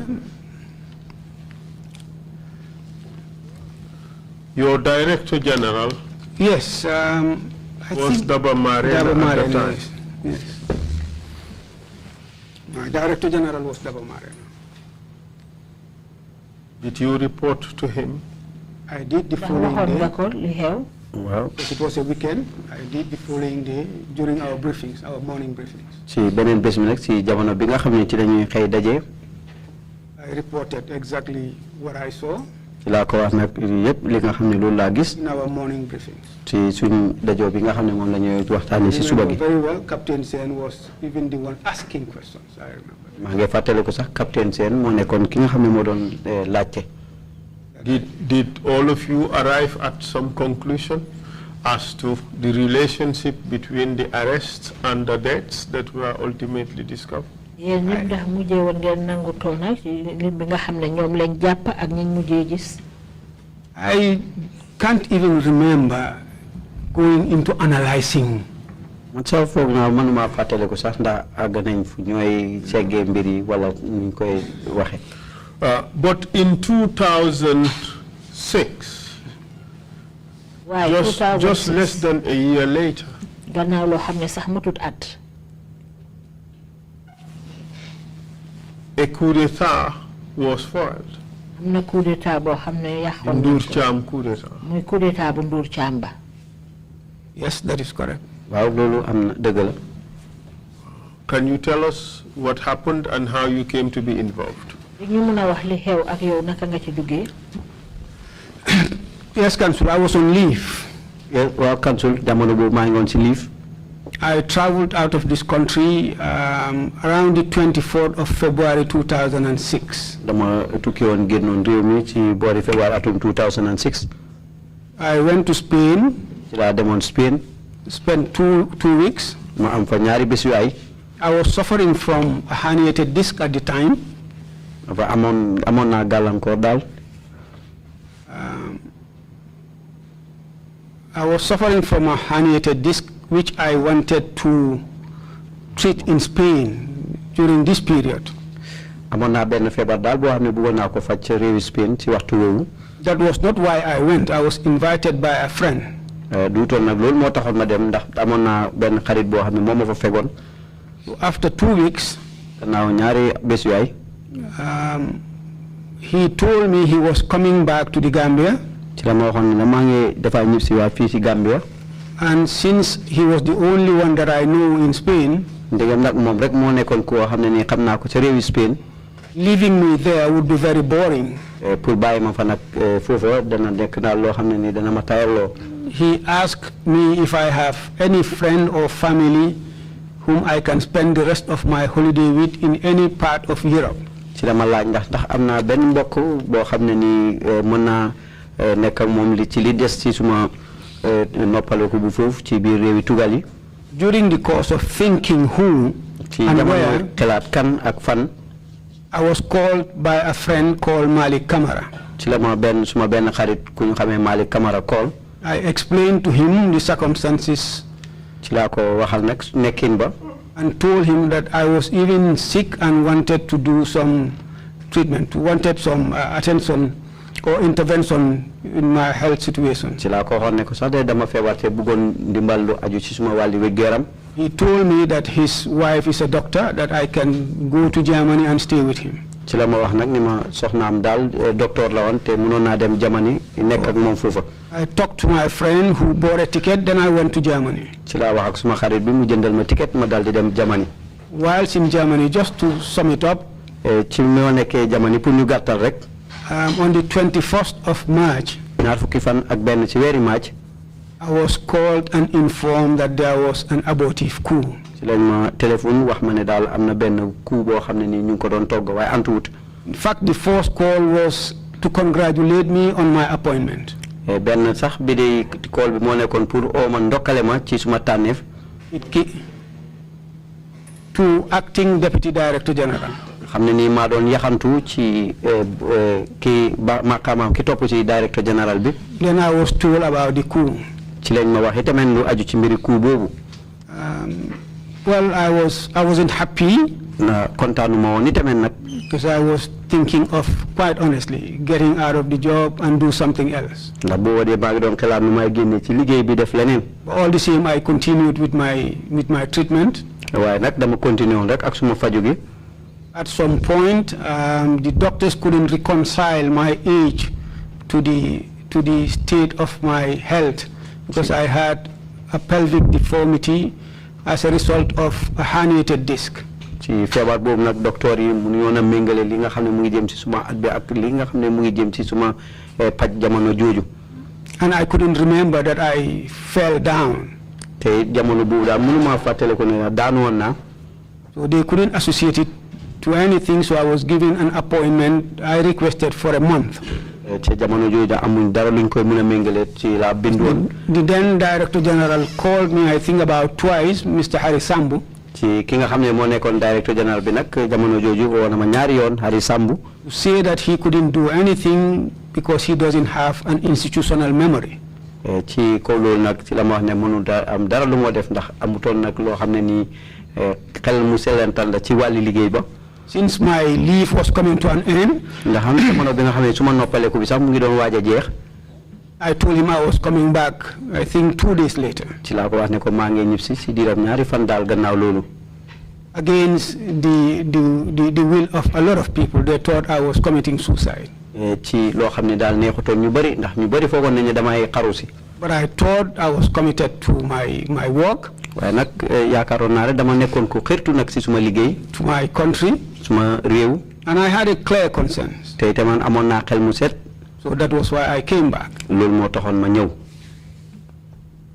Wednesday before, I think a week, I arrived here on Thursday. yaakaar naa maa ngi fi agsi bési alxames. The following Wednesday, si beneen alarba bi. I organized a meeting. I told the DG that there is need for us to sit as directors and at least restore sanity. ci la oote nag meeting ci la wax directeur bi nag ne comme ñun ay directeur yaakaar naa war nañoo toog delloo nag cet ci biir liggéey bi. Was there chaos? Yes, there was. Tell us about it. When we met, in fact, one of the officers then, Fodebari, refused to be part of it. ñenn kenn nag ci officers yu foofu ku mel ni ki Fodebari moom bañoon na. pour teew. I didn't know there was a difference between him and the Director General. waaye nag xamoo ne féewaloo amoon na diggante moom ak Director General bi. But I convinced him all the same. waaye nag daldi woon naa ko xirtal nag. We converged in the Director General's office. dañ tasee ci office Director General bi. Mr. Secka, tell us about the chaos that existed before it became necessary for you to try to sort out the situation. All right. wax ñu jaxasoo ba nga xam ne moo fa xewoon balaa nga doon saafaraal mbir yi. In fact, there was nothing to sort out. As soon as we started the meeting, there was chaos. amul tax dara luñ fa doon jéem a defal bañ dooree meeting bi rek coow li door. There was argument between the DG Hari Sambu and Fodebari. werante moo nekkoon diggante Director General bi ak di Hari Sambu ak Fodebari. And Fode walked out of the office. ci la Fode génn office bi. So the meeting couldn't hold. meeting bi nag mënutoon a continuer. There was nothing significant that we did. amul dara loo xam ne ni amoon na solo ci liñ def. We dispersed. ñu tasaaroo. I think later in the evening, Fode told me on phone. yaakaar naa si ngoon googu ci la ma Fode wax ci téléphone. In his words, sumaraka waxoon naa la ne duma attend meeting bi. My brother, I told you that I will not attend this meeting. Boy bi dafa yabaate. That was Hari. This boy is not respectful. That is Hari. So I couldn't understand. Manuma xam nag. Later on at night. ci gannaaw loolu nag ci guddi gi. I think early hours of the night. ci njëlbeeni waxtu yi ci guddi gi. I received a call from one of the operatives at the communications room. ci laa jot nag benn bataaxel ci mu tukkee ci kenn ci ñi nga xam ne ñooy liggéey ci buntu bi saytu wàlli jokkoo bi. It's called the ops room. ñu xamee ko ops room. I cannot remember his name. Manatuma xam kan la. He called me that I should report to the office. He was asked by the DG for me to report to the office. ci la wax ne directeur bi moo wax ne naa dem ca office ba. Stage. Let's talk about the chaos that really engulfed this office at the time. nañ wax mbiri jaxasoo boobu nga xam ne moo amoon ca office ba jamono boobu. I think it's worth noting. When I came on that Monday, I think the Monday that I reported to the office, either Thursday or Monday. altine bi ma ñëw nag ci office boobu niki altine wala alxames. What I saw, I couldn't understand. li ma gis nag daal mënuma ko jàpp. I went into the conference room. laa dem si conference room bi. I found Adama Dean. laa fekk foofu Adama Dean. the then MD Gambia GPA. Ports Authority. ki nga xam ne moo nekkoon MD Gambia Ports Authority. In cuffs. ñu ngi ko ceene. With a suit. mu ngi soloon suit. As if he was coming from work. comme ni daal mu ngi jóge ko ci liggéey bi. And was testifying. He was like being asked about his coup. maanaam daal mu ngi doon wax li nga xam ne ni mu ngi jëm ci wàlli coup bu antuwut boobu. You mean he was in handcuffs? Yes, he was in handcuffs, putting his hand on top of the table. waaw dañ ko ceene woon jël loxo mi teg ci kaw table bi. What do you say to the suggestion by members of that panel that nobody appeared before the panel in handcuffs? loolu mun a wax nag ci ñi bokkoon ci panel boobu ne ñu amut kenn kuñ teewal ci seen kanam koo xam ne ceene woon nañ loxoom yi. Not in this case. nekkul nag ci case bi That de. would be a lie. bon booba fen la. Well, certainly yes. waaw. Proceed. Because I saw it myself. gisal naa ko suma bopp. I couldn't understand. Then I left. As I was leaving, I think Fode was teasing me. Adanga daw. bi ma doon génn nag yaakaar naa Fode was teasing me saying that you are running away. I went down. ci laa wàcc ci suuf. Found Uncle Antuman Gay. laa fekk oncle Antoumane Gueye. In the same manner. ci men anam gi. In cuffs. ci ak ceen. A soldier was standing in front of him with a weapon. benn soldat muy taxawoon ci kanam ak ngànnaay. I couldn't control myself. I just sat next to him. mënuma control suma bopp nag ci laa toog. Then I asked him, Uncle, lu xew? ci laa I asked him, uncle, what happened? He said, son, ñun de lii lañ gis. Son, this is what we see. And I left and went to my office. ci laa jóg dem dal di dem suma office. Since I was coming from Germany, comme maa ngi jóge ko Germany. and was not involved in anything that happened, boolewuñ ma ci dara loo xam ne nii xew na. I went to my office, ci laa dem ca suma office.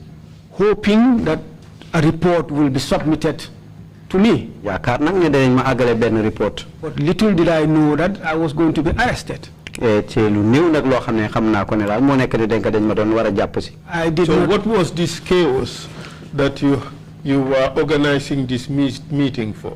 lan ñoo What war was the purpose of the meeting that you had organized? Yeah, because I wanted us to sit as directors, because Fodebari was just coming in, Baba Saho was just coming in, and I was the Deputy Director General. I thought it necessary for us to sit and at least restructure or chart the way forward, some kind of, at least. maanaam daal jéem a median nga xam ne ni meeting, noonu la ñuy xàlle yoonu njëm kanam ndax jamono boobu Fodebari mu ngi dugg si Baba Sakho noonu. was coming back to the agency. ñoom ñu ngi leen delloo ñu ngi doon dellu si waat si buntu liggéeykaay boobu. But nothing specific that warranted that meeting. I just thought we should at least sit as directors and at least, how would I put it, either restore sanity or discuss as to... But at this time, lots of tortures were going on at the NIA. waaye jamono jooju ay metital yu bari mu doon xew foofu ci NIA. Quite honestly, waaw. I did not see one. pour nag ci wax dëgg moom gisuma woon benn. I've never sat in that panel except once. musuma toog si panel boobu lu benn yoon. And I was made to understand by the detainees afterwards in Mile 2 that the torture was going on at night. te tamit nag ñi nga xam ne ñoom lañ fa jàppoon wax nañ ma ne jamono boobu dóori wala métital yi ñu ngi ko doon def guddi. I did not see. But the panel sat often at night. waaye panel bi li ci ëpp yëpp ñoom li ñoo daje guddi lay doon. I wouldn't know. In my case, yes. duma ko xam ne ci suma mbir nag moom There are instances that I saw them sit during the day. ci suma waxtu nag gis naa jamono boo xam ne dañuy toog si bëccëg bi. I definitely wouldn't know whether they were sitting at night. duma xam ne ndax nag daal dañ daan daje guddi. For how long were you here after your return before you were arrested? ba nga ñibbisi waatee ñaata fan nga fi toog balaañ laa jàppa. 5 or 6 days. lu dem si juróom ba juróom benni fan. Kindly explain the sequence of events that led to your arrest. waxal ñu mbir yi naka la toppalante ba bañ lay jàppee. I was at home on this fateful Wednesday between the 6th and the 7th because I think it was late at night, say the 7th. maa ngi toogoon suma kër ci bési àllarba bi di diggante juróom-benn waxtu ak juróom-ñaar. Okay, let's do it this way. xaaral ñu defee ko nii. Harry Sambu was also new in the agency as Director General. Harry Sambu tam dafa beesoon ci liggéeykaay bi nekk fa Director General. Correct? Yes, he was new. Wow. Where was the previous Director General? Director General bu jëkk balaa moom fan la nekkoon. I saw him on Saturday. Gis naa ko bési samedi. How? Naka. Under what conditions? ci yan anam. He was okay. Am dara dal toon ko.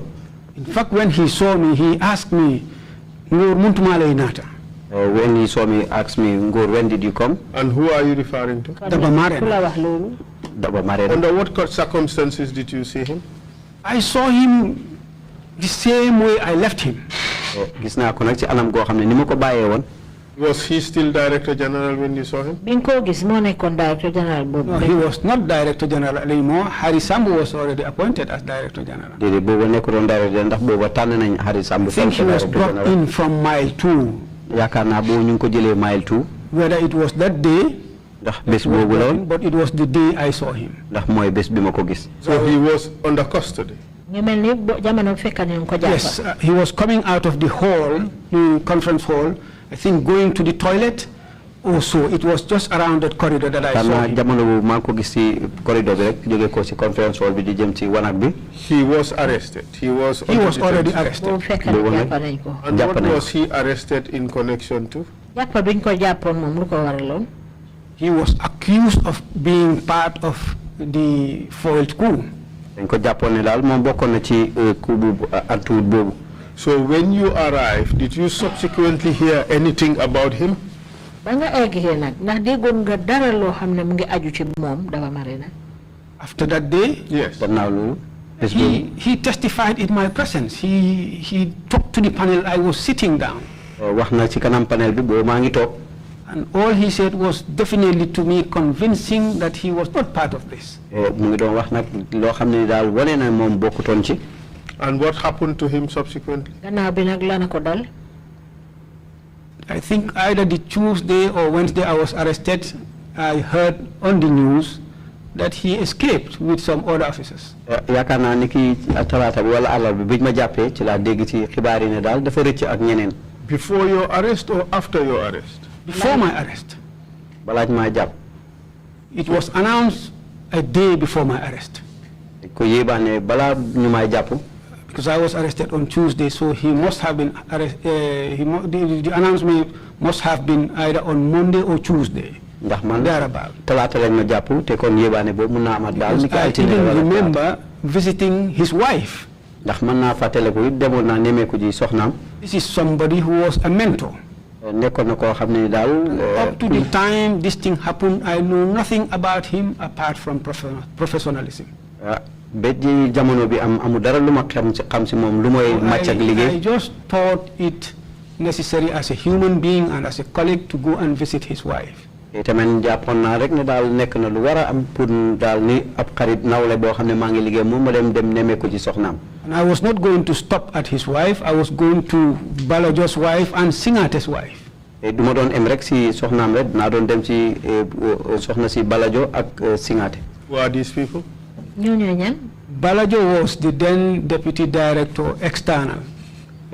Balajo moo nekkoon ki nga xam ne moo nekkoon ci bànqaas bi doon séntu lu jëm ci wàllu bitim réew external affairs. And Aliou Singate was director of internal security. Aliou Singate nag moo doon ki nga xam ne moo jiite woon bànqaas bi saytu woon wàllu kaaraange biir réew mi. All of them were apprehended. All of them were, yes, all of them were apprehended. ñëpp dañ leen jàppoon. The Director General, Director Internal and Director External were all arrested. All of them were arrested. ñoom ñëpp lañ jàppoon. Interesting. At that time. We have seen this happen again. When Fode Bari and Baba Saho were also arrested.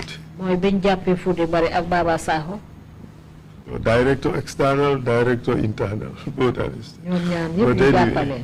that's the way it happens here. So you went to visit Daba's wife. What happened afterwards? léegi nag dem nga seeti jabari Daba ba pare gannaaw bi lu xew. I think it's also important to clear this belief that people have. baax na it pour ñu leeral nag lii nga xam ne moom la nit ñi am ci seen xel. At that time, I knew nothing about Daba. ci jamono boobu aw ma dara lu ma xam si Daba. I didn't know that he escaped. amoon ne jamono boobu ndax rëcc na. Neither did I know that he was killed. te itamit xamoo ndax jamono boobu rey I nañ ko. heard people saying that I went there to inform his wife that he was killed. waaye nag dégg naa nit ñi di wax ne dama demoon foofu si soxnaam di ko wax ne ko sa jëkkër dañ la rey. And that was why I was arrested. te itamit loolu moo tax ñu jàpp ma. That was not true. loolu du toon dëgg. Ordinarily, I would not have even done that in my wildest dreams. du ma ko du nekkutoon sax lu ma doon war a def. Then I would definitely offer explanation. te ndexe jamono jooju danañ ma doon. That did not happen. I just went there fa dem rek. as a human being, and I was working with her husband. mbiri doomu aadama yaa. Nothing more. maa ngi doon liggéey ak jëkkëram waaye amul dara lu ci topp. But when did you hear that Daba had escaped? This was on Tuesday. I think I went there on Monday, 4th of July, 4th of April.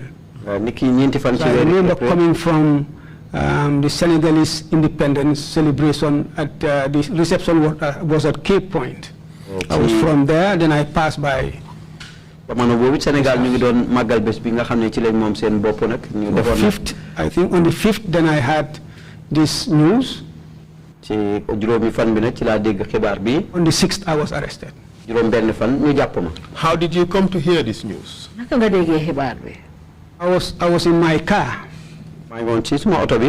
at 6 o'clock, ci juróom benn waxtu yi ci ngoon. coming from the office, ma jógee ko ci office bi. going to my house and to I think I even decided to go to Cape Point direct. dem na suba kër yaakaar naa sax It dama. was around the traffic light ci boori traffic light bi. that I received a call la jot na benn téléphone. from one of the officers. ci kenn ci officers yi. Sir, have you heard what happened? la ma wax na ndax dégg nga li Are you xew. listening to news? ndax yaa ngi déglu ci xibaar yi. The news is saying DG ran away. ci la xibaar yi dañ wax ne directeur dafa daw. I did not listen to that news, but the 10 o'clock news, I listened to it. déglu ma nag ci xibaar boobu waaye nag bu fukki waxtu bi nag ci laa ko déglu. That was how I came to know about it. ci jamono boobu noonu laa ko xamee. I believe the following day, yaakaar naa si ëllëg si.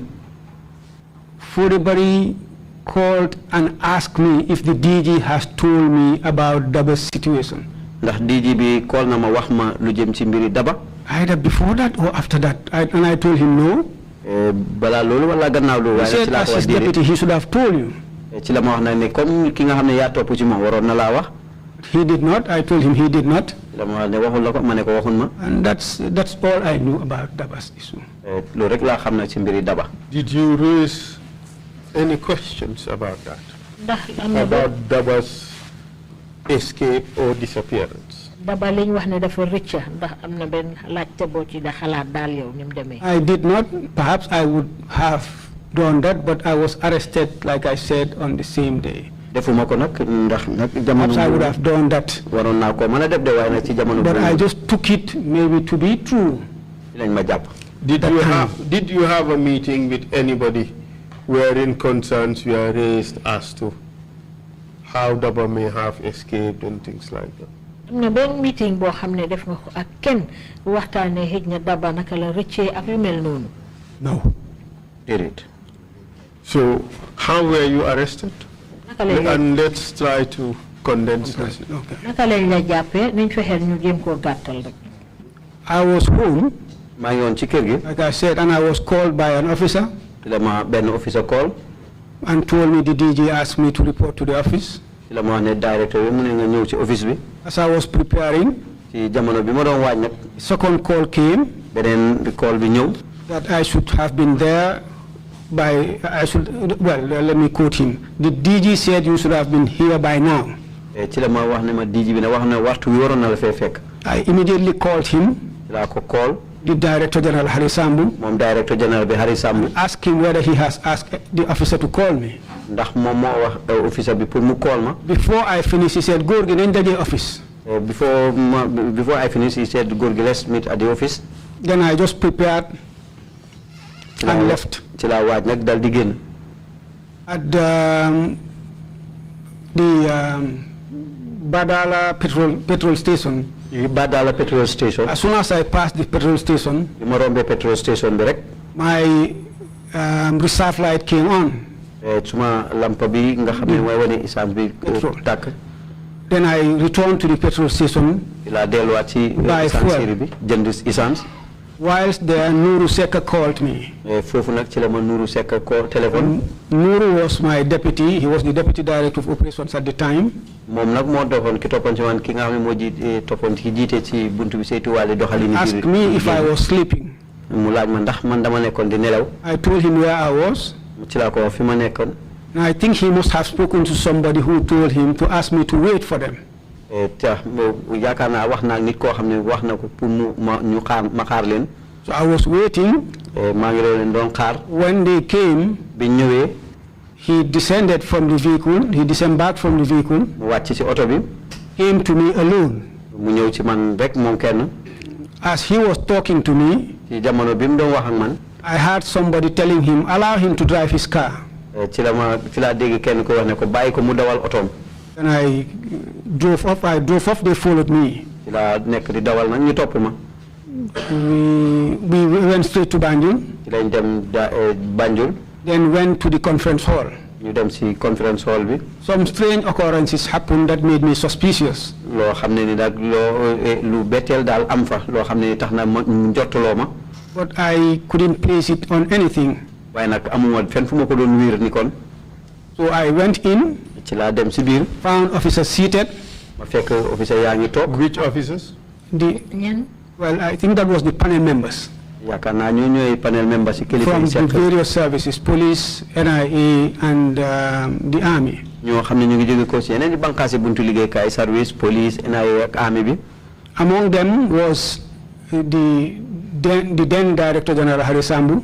kenn ci ñoom moo nekkoon ki nga xam ne moo nekkoon Director The General then Harry Sambu. Inspector General of Police. keneen di Inspector General of Police Ousmane Sonko. And the then COS, the Chief of Staff, Lang Tombong Tamba. ak keneen COS Chief of Staff Lang Tombong Tamba. Since they were my seniors, ndegem ñooy sunu ay kilifa. I went, complimented them. ci laa ñëw nuyu leen nuyu service. Then I sat down. ma dal di toog. But nothing was said. mu dara nag luñ waxoon. So I thought we were waiting for somebody.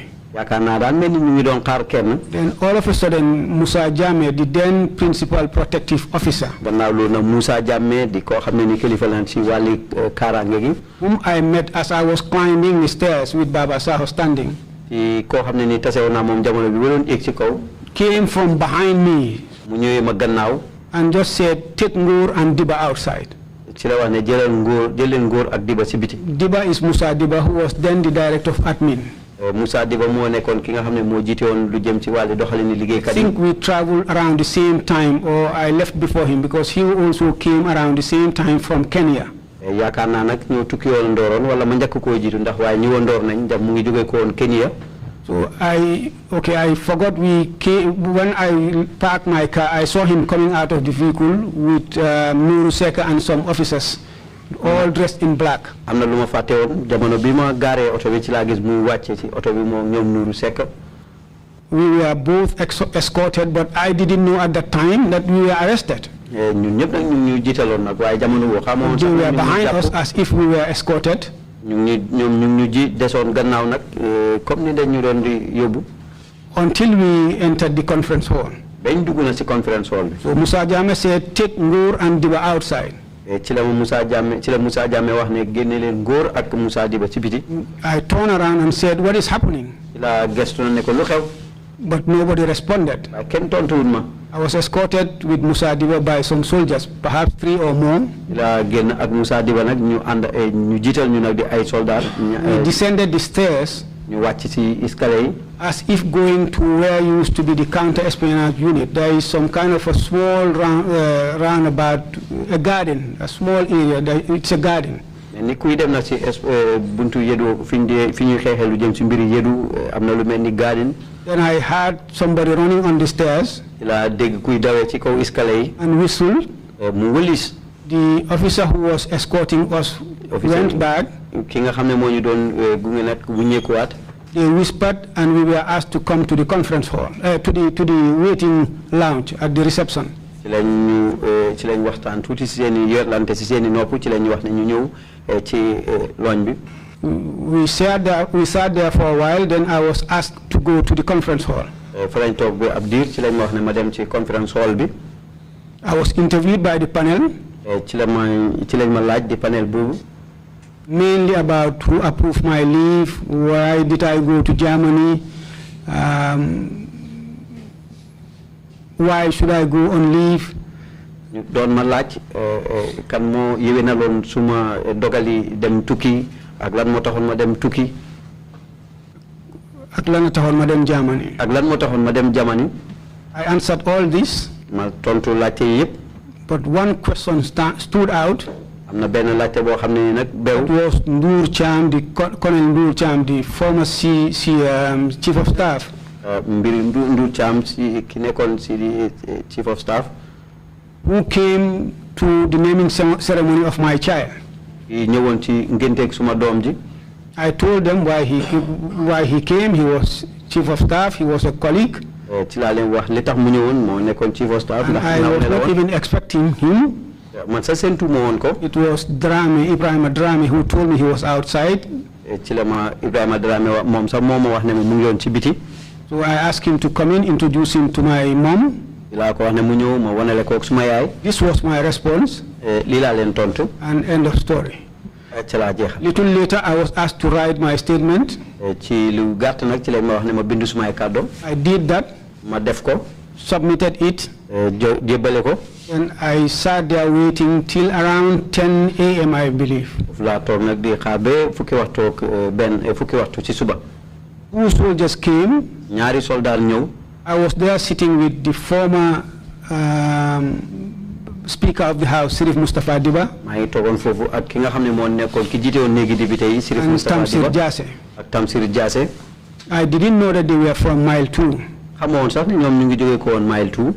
So the officer said, let's go. Ci la officer wax ne nañ dem. And Tamsir asked where. Ci la Tamsir laaj fan. He said, where you came from. Fi ngeen jógee ko. Obviously Mile 2. Maanaam mooy Mile 2. Then I got up and said, I'm not from Mile 2, I'm from my house. Ci la jóg na taxaw ne leen man jógee ko ma Mile 2 man suma kër laa jógee.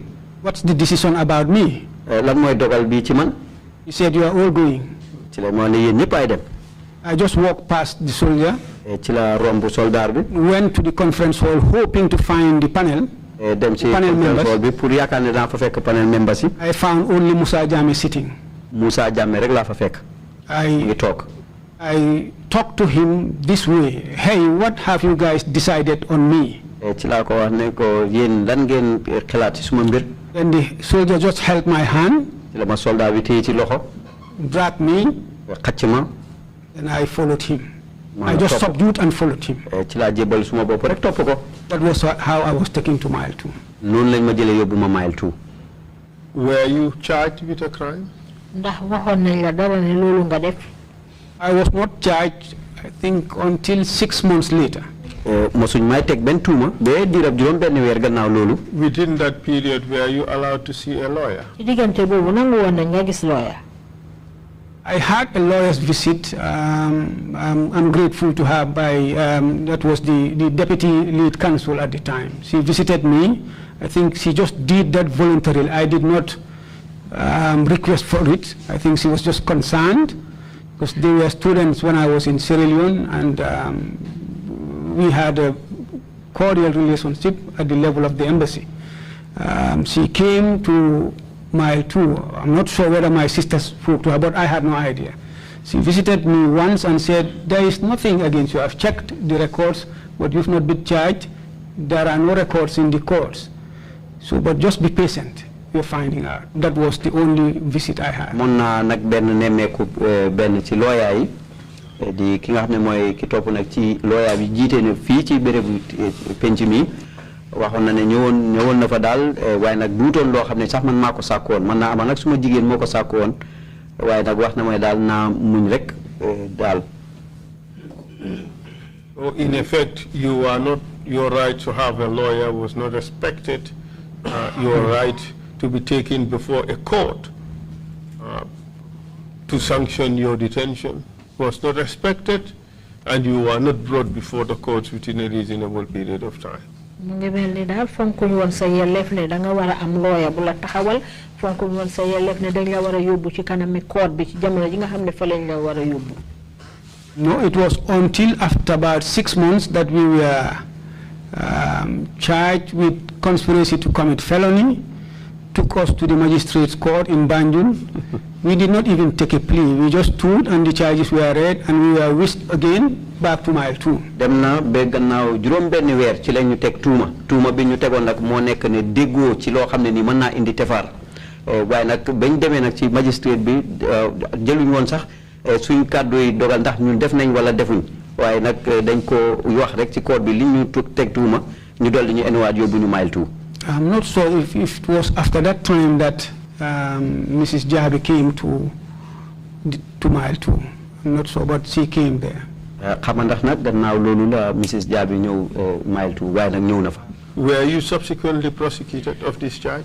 gannaaw loolu nag ndax li nga xam ne moom lañ la tuumaloon atte nañ la ci. No, I was not. I was not prosecuted. déedéet atte wuñu woon ma. You were released. I was released after 15 months. gannaaw fukki weer ak juróom nag ci lañ ma bàyyi. And what did you have to do after your release? biñ la bàyyee loo def. What did you have to do? Lan lañ la def loo? We were taken to the then Chief of Staff's office, Lantombong Tamba. lañ yóbbu ci office Lantombong Tamba. For what? For debriefing, they said. ci waxtaan wa. We were told to take what happened to us in good faith. ci la ñu wax nag nañ daal nañu nag li ñu jël li ñu dal ne naanaam ndogal la rek. Did they pay you compensation? No, and suggested that we even write to thank the president. liñ la jàpp fay nañ la ci benn ndàmpaay. So no compensation. amul benn ndàmpaañ bu ñu jox. dañu bindaloo sax leetar. dañu binduloo leetar sax. It was a suggestion. It was a suggestion. To the president. Yeah. xelaat la woon nag sax bu ñu xelal ne daal war nañoo bind leetar ci président bi. Saying what? ne ko lan.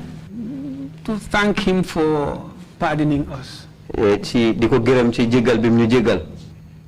Yeah, that was the norm. We did it though reluctantly, but we did it. defoon nañ ko nag ndax loolu moo doon aada ji waaye def nañ ko ci ak tayal waaye nag mujjee nañ ko def. He violated your rights by unlawfully putting you in jail, and you had to thank him for forgiving you. yaa na sa yelleef jël la tëj la ci kaso bi te àndut ak benn loi ba pare nag ñu ne nag ngeen génn gërëmaat ko ci loolu. But it wouldn't repeat itself the second time. Even whilst I was in jail, I was asked to write and I refused. waaye nag mujjeetuma ko defaat naam sax maa ngi woon ci kaso waaye nag wax nañ ma def waaye defuma ko. But the first time round you did. Yes, I did. Definitely I did. waaw bu njëkk bi moom defoon naa ko. And then what happened afterwards? gannaaw bi lu xew.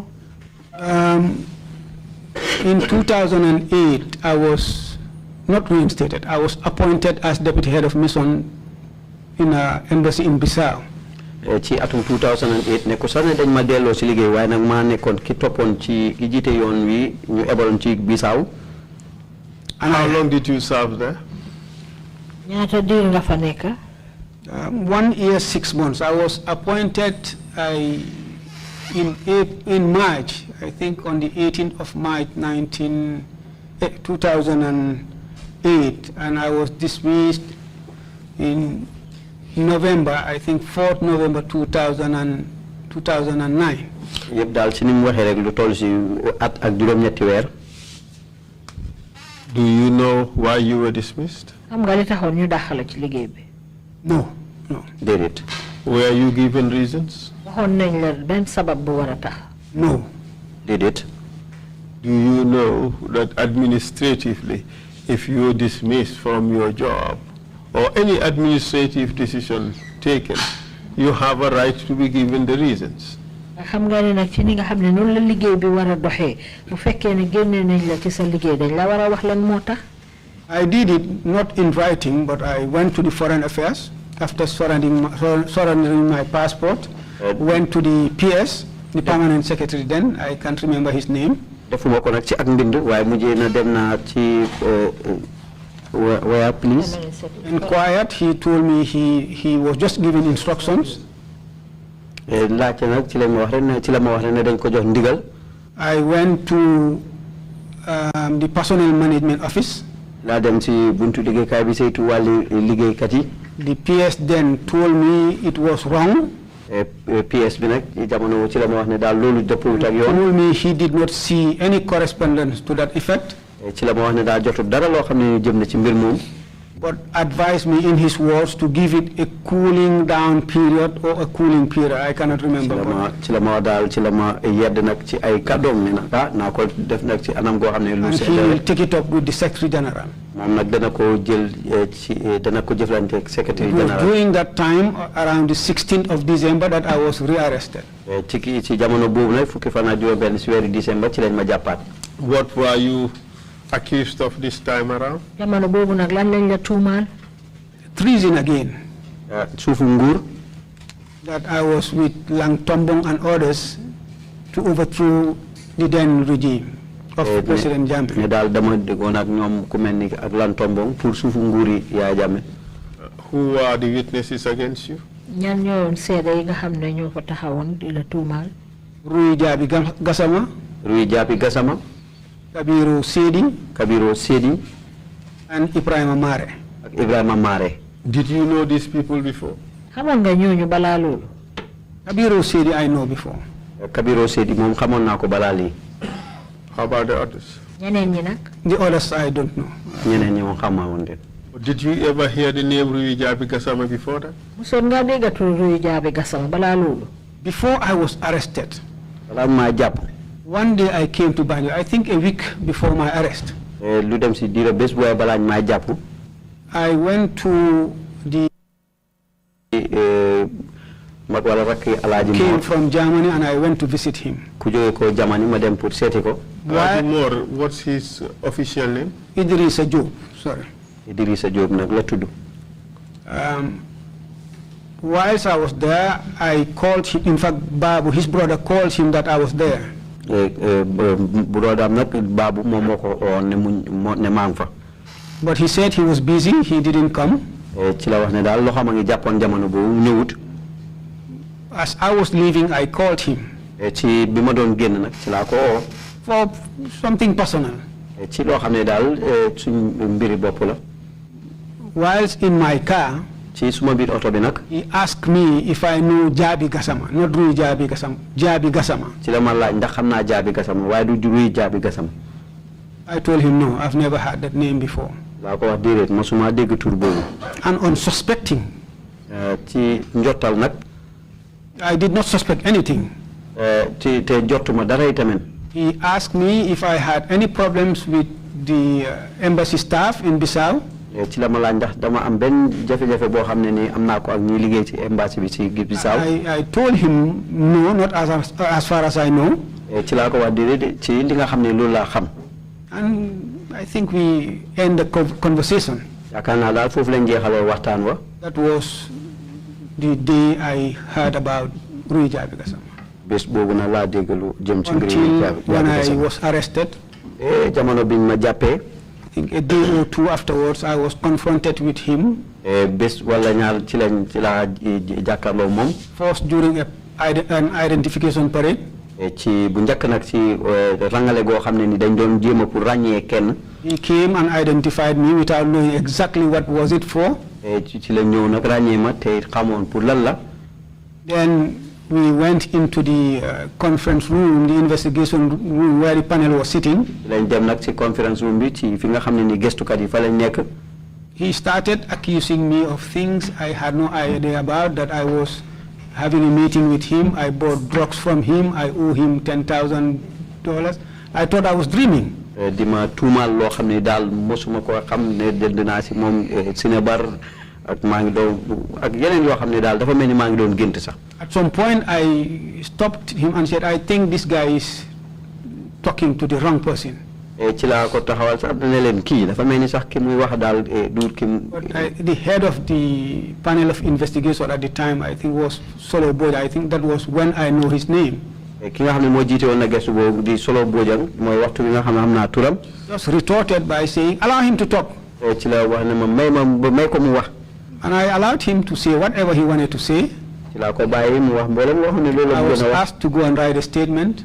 ci lañ ma waxoon nag ci la pour ma dem bind ab statement. I did that based on questions they asked me to answer. ma def ko nag wér ko rek ci tontu yi nga xam ne ni laajte yi ñu laa waroon a tontu. I did that and gave it to them. ci laa ko def la jox leen ko. Then I was already detained. I was arrested on either a Friday or Thursday, but I was there throughout till Monday when this thing happened. boobu nag fekk jàpp nañ ma sax xam nga ndax aljuma la waaye nag nekk naa fa ba altine bi lii di am. So after writing my statement, I was returned to the cell. gannaaw bu ma bindee nag suma statement ci lañ ma delloo ci cell gi. About a month later, gannaaw weer gannaaw loolu. I was again cautioned. daldi woon nañ ma tegaati tamit. This time, one Sergeant Noor wrote my statement. bii nag ku ñu xamee Sadio Ndour moo bind suma statement. I learned that he passed away. May his soul rest in peace. yëg naa nag ne fi nekk ni jiitu na yal na ko yàlla yërëm. He was my squad mate. suma àndandooroon ci liggéey bi ñoo doorandoor liggéey. And I trusted him. te ku ma óolu la woon. I asked him to write my statement. ci laa ko wax nag mu bind suma statement. He did that, and there was a guy sitting whom I thought was just a staff of the NIA. am na koo xam ne mu ngi toogoon nag koo xam ne daal njortoon naa ne liggéey ci NIA la. He was brought in as an independent witness. yëpp nag ndeke moom dañ ko indi woon rek pour mu nekk independent witness. All the same, I was charged with treason. ak nu mu demee daal dañ ma tegoon tuuma ne dama doon suufu nguur. In January, either 6th or so, or 10th, I was taken to Mile 2. January nag juróom-benn fan wala fukki fan daal ñu ma yóbbu ma Mile 2. Your investigations, did it only involve being asked questions and statements written? gëstu yi ñu doon def ci sa mbir ndax ay laajte lañ la doon laaj rek ak nga bind statement. No, I skipped something. The first night I was there, am na lu ma tëb nag guddi gu njëkk bi ma nekkee foofu. I was opened from the cells. I think it was late at night. dañ ma génne woon ci cell bi yaakaar naa boobu guddi na. So I remember I was in deep sleep. ndax boobu maa ngi doon nelaw. So I was taken to the conference hall. lañ ma yóbbu ci conference hall bi. Upstairs, ci kaw. and I found about 5 soldiers. fa laa fekk na lu dem ci Later juróomi I soldat. came to know that they were soldiers from the State Guard. ci laa yëg di xam sax mu jéegi ne ñoom ñu ngi jógee ko woon State Guard. I found them putting this carton of wine, Don Simon wine, green carton. boobu nag maa ngi fekk ñu ngi teg carton goo xam ne ni carton yi lii la sangara tubaab yi wine. And eating meat. boobu ñu ngi lekk ndawal. As soon as they saw me, biñ ma gisee rek. they asked the guard who escorted me ci lañ wax guard bi nga xam ne moo ma indi. to take me out. Why should I be brought in? ñu génne ma ci biir ndax lu tax ñu indi ma foofu. He said, you asked me to bring him. mu leen wax ne yéen a ma wax ne ma indi ko. But I was taken outside waaye ci lañ ma génne ci biti. and allowed to sit outside. ci lañ ma wax ne ma dem ci laa toog ci biti. Shortly afterwards, they came, put the lights off. tuuti rek ñu ñëw taal lamp bi. ñu fay lampa yi sorry. Then took me to the conference hall. ñu yóbbu ma ci conference hall bi. Sat me down on the floor. ñu teg ma ci suuf si. Tied my hands behind me. ak suma loxo yi ci gannaaw. As soon as they did that, I almost blacked out. biñ ko defee rek daanaka ma xum. Then one of them asked the one tie me to loosen the knot. kenn si ñoom nag mu wax ne dañ mu yoxamal ni ma takkee. Then I regained consciousness. ma dolli jotaat suma bopp. They put a plastic bag on me. ñu jël mbuusi nylon solal ma One ko. of them held it kenn si ñoom téye ko. very tightly. bu dëgër. One held my shoulders. kenn bës suma mbagg yi. One stood on my legs. kenn taxaw si sumay tànk. And one was hitting my head. kenn ki nekk di ma dóor si bopp. This happened for about 3 minutes or so. lii na dem na ba lu dem si ñetti minutes. Then the same guy who asked the other officer to loosen the knot, to asking them to stop. ki nga xam ne moo waxoon ne ñu wàññi yoxamal nag ceene gi mu wax ne ñu bàyyi. I later knew him to be Noah Baji, Lieutenant Noah Baji. Gannaaw loolu ci laa xam ne kooku mooy Noah Baji, Lieutenant Noah Baji. He asked me to sit on a particular bench. Ci la wax na ma toog na ci benn toogu. And gave me a bottle of natural water. Ci la ma jox nag benn butéeli ndox. And I asked him, why were they doing this to me? Because all they were asking me was whether you know Lang Tombong. Have you been calling him? Daa ko wax na lu tax ñu may def lii ndax liñ ma doon laaj rek mooy ndax xam naa Lang Tombong. He said, no, don't worry, take it in good faith. So I couldn't understand. I was very bitter. Then they escorted me back to the cells. They tortured you? Yeah, they tortured me. Wow. Did they get what they wanted from you? I don't know. Nothing they were asking me, apart from, yes, I know Lang Tombong. Yes, I know his number. And what? Apart from that, I know nothing about what they were asking. And I think he was conscious of the fact that I was innocent, maybe. Then he asked me to sit up and started consoling me. After brutalizing you? Yes. Wow. But this is the hypocrisy of the people who participated in these things. But we will come back to this. Did they let you go even knowing that you did not do anything? It was afterwards that they brought from Rui Jabi Gassama, saying all those things that he said. Pardon me for taking you a step backwards. Among your torturers, you mentioned Noah Baji as the person directing the torture. Do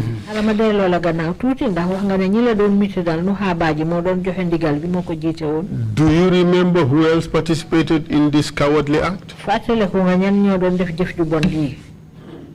I couldn't remember, but whilst in mile 2,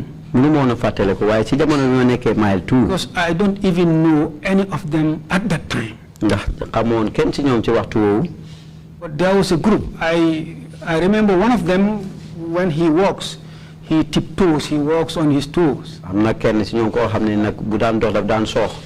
I saw one guy who was brought in mile 2 called Jalo, I thought in my mind that this was the guy who in fact was tying me. They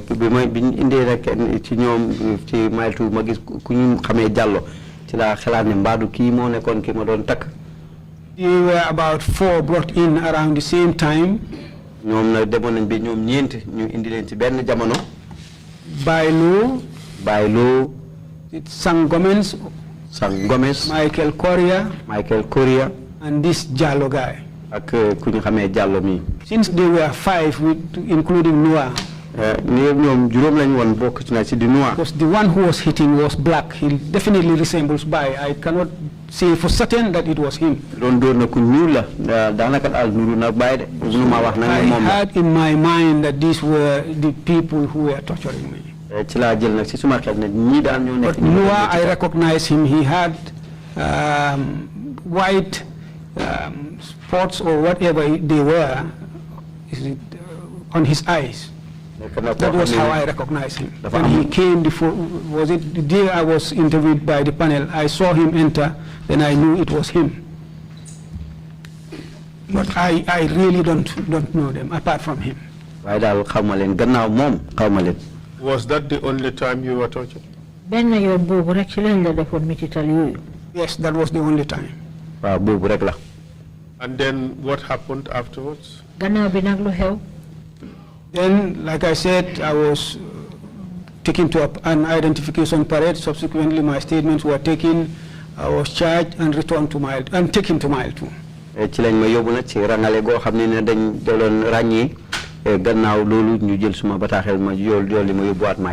you were subsequently prosecuted? Yes, I was prosecuted and I was convicted and sentenced to death. sen atemane lu dañ may wara ray. What do you say about the evidence that was produced before this commission showing that Ruwi Jabi Gassama, Ibrahim Amare and somebody else were paid lots of monies by the state? As at the time you were prosecuted. Ibrahim Amare ak ñeneen dañ leen fay xaalis bu bari pour ñu ñëw daal tuumal leen. No, as at the time you were being prosecuted. Ci jamono ji nga xam ne ñu ngi la doon àtte.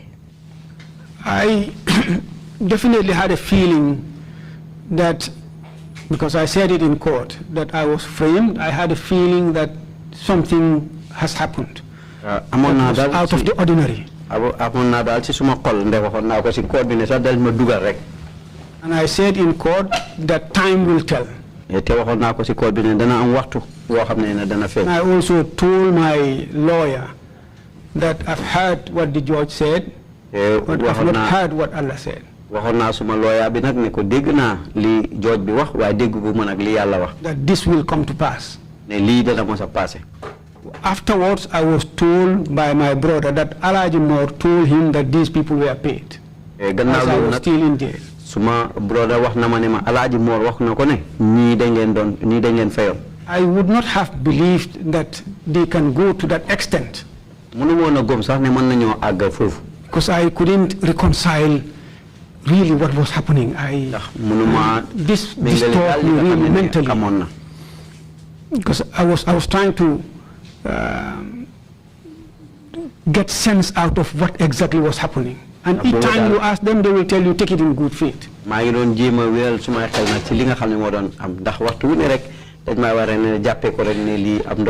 You felt bad?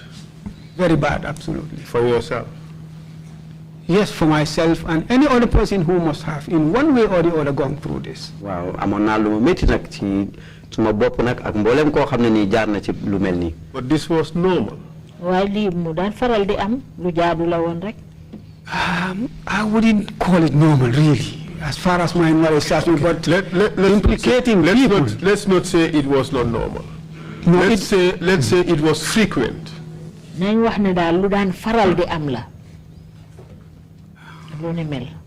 Yes and no. Yes, definitely yes. It cannot be yes and no. Yes, in the sense that you remember Abdullah Kujabi? Yes, very well. You worked with him? Yes, I did. Wow. He was at one time your boss? Yes. What happened to him? He was equally framed. He told me while we were in hospital. Not only was he framed, he was tortured. He was tortured, yes. Brutalized. Brutalized, yes, he told me. And you were in fact in hospital almost at the same time? Yes. He almost lost his life? Yes, definitely. On some fanciful, unfathomable, how would I call it, accusation? Yeah. Shocking, isn't it? Yeah, definitely. But not only him. Yeah, the extent. But Daba Marena. Not only was he framed and jailed, they were extrajudicially killed. That is true. But not only those, a whole lot more. That is correct, Counsel. Those you were arrested with in the first instance were badly framed and tortured. That is correct. How would you characterize the regime that we had in place at the time?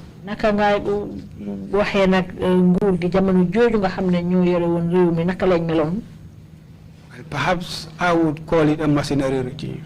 A regime that would not help its citizens. Dr. Sen called it a vampire state, a military vampire state that consumed its own people. There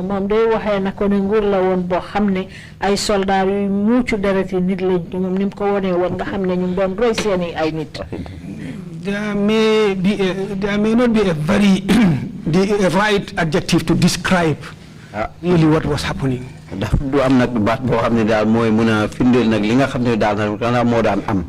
the NIA played a central role. That is correct. In all this. While many of you did not participate in it,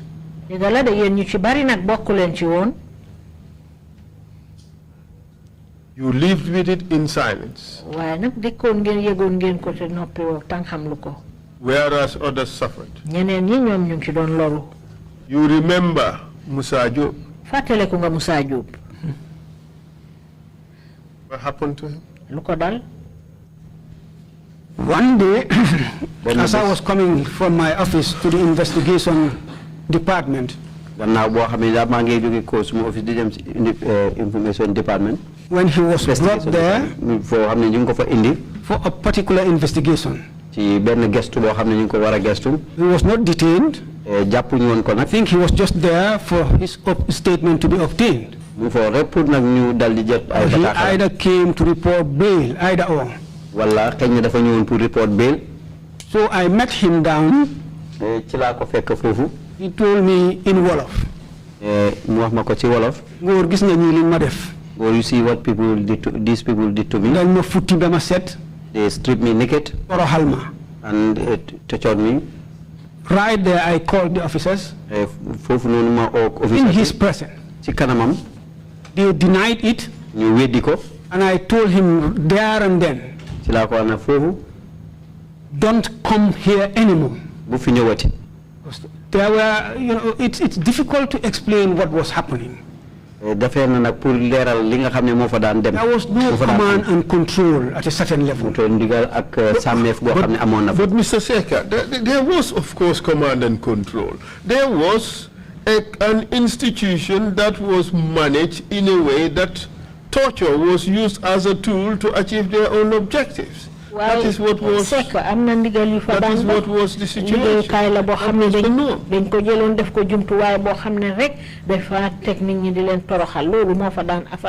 I will not dispute, Council. It's a fact.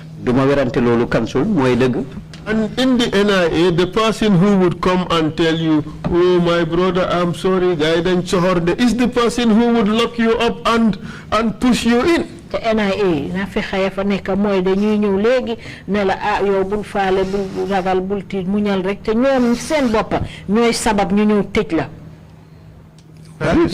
It could be true, yes. And in fact, it's true. They could be very nice to you when in actual fact, because I will take example from myself. The day I was brought in, it was Alaji Moore who came and sat next to me. When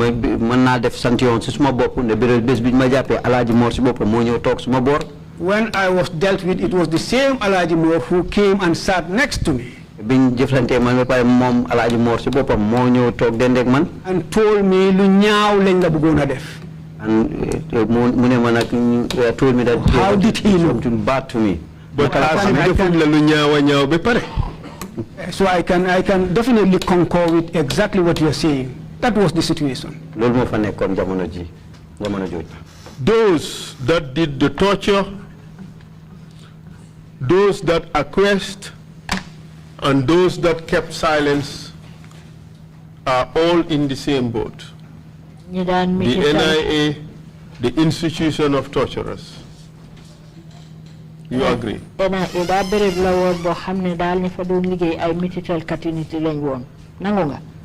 I agree to a certain level, but I agree. How do you feel about all this? Do you have any regrets? Regret might be too strong a word. Perhaps in my conscience, I did not do anything wrong, but I feel very bad and very sorry for everybody who has in one way or the other gone through this. Réccu nak dana nek baat bu diis ndax amu dara loo xam ne nii def naa ko lu ma ci mën a topp ak réccu te waaye nag métti yoon na ma nag ci yeneen yi nga xam ne am na ci ñu del. In my capacity as a human being and as an officer of the NIA and at some point as a commander, I tried to stop everything that I can humanly stop with my mouth, with my hand, and sometimes I detest. Si suma maqamam doomu adama ak itamen ne maa ngi liggéey ci NIA gi te itamen kilifa laa foon You seem to be quoting from the Quran, but all the same, Mr. Secka, we could say that if the officers at the NIA refused to torture, there certainly would not have been tortures at the NIA.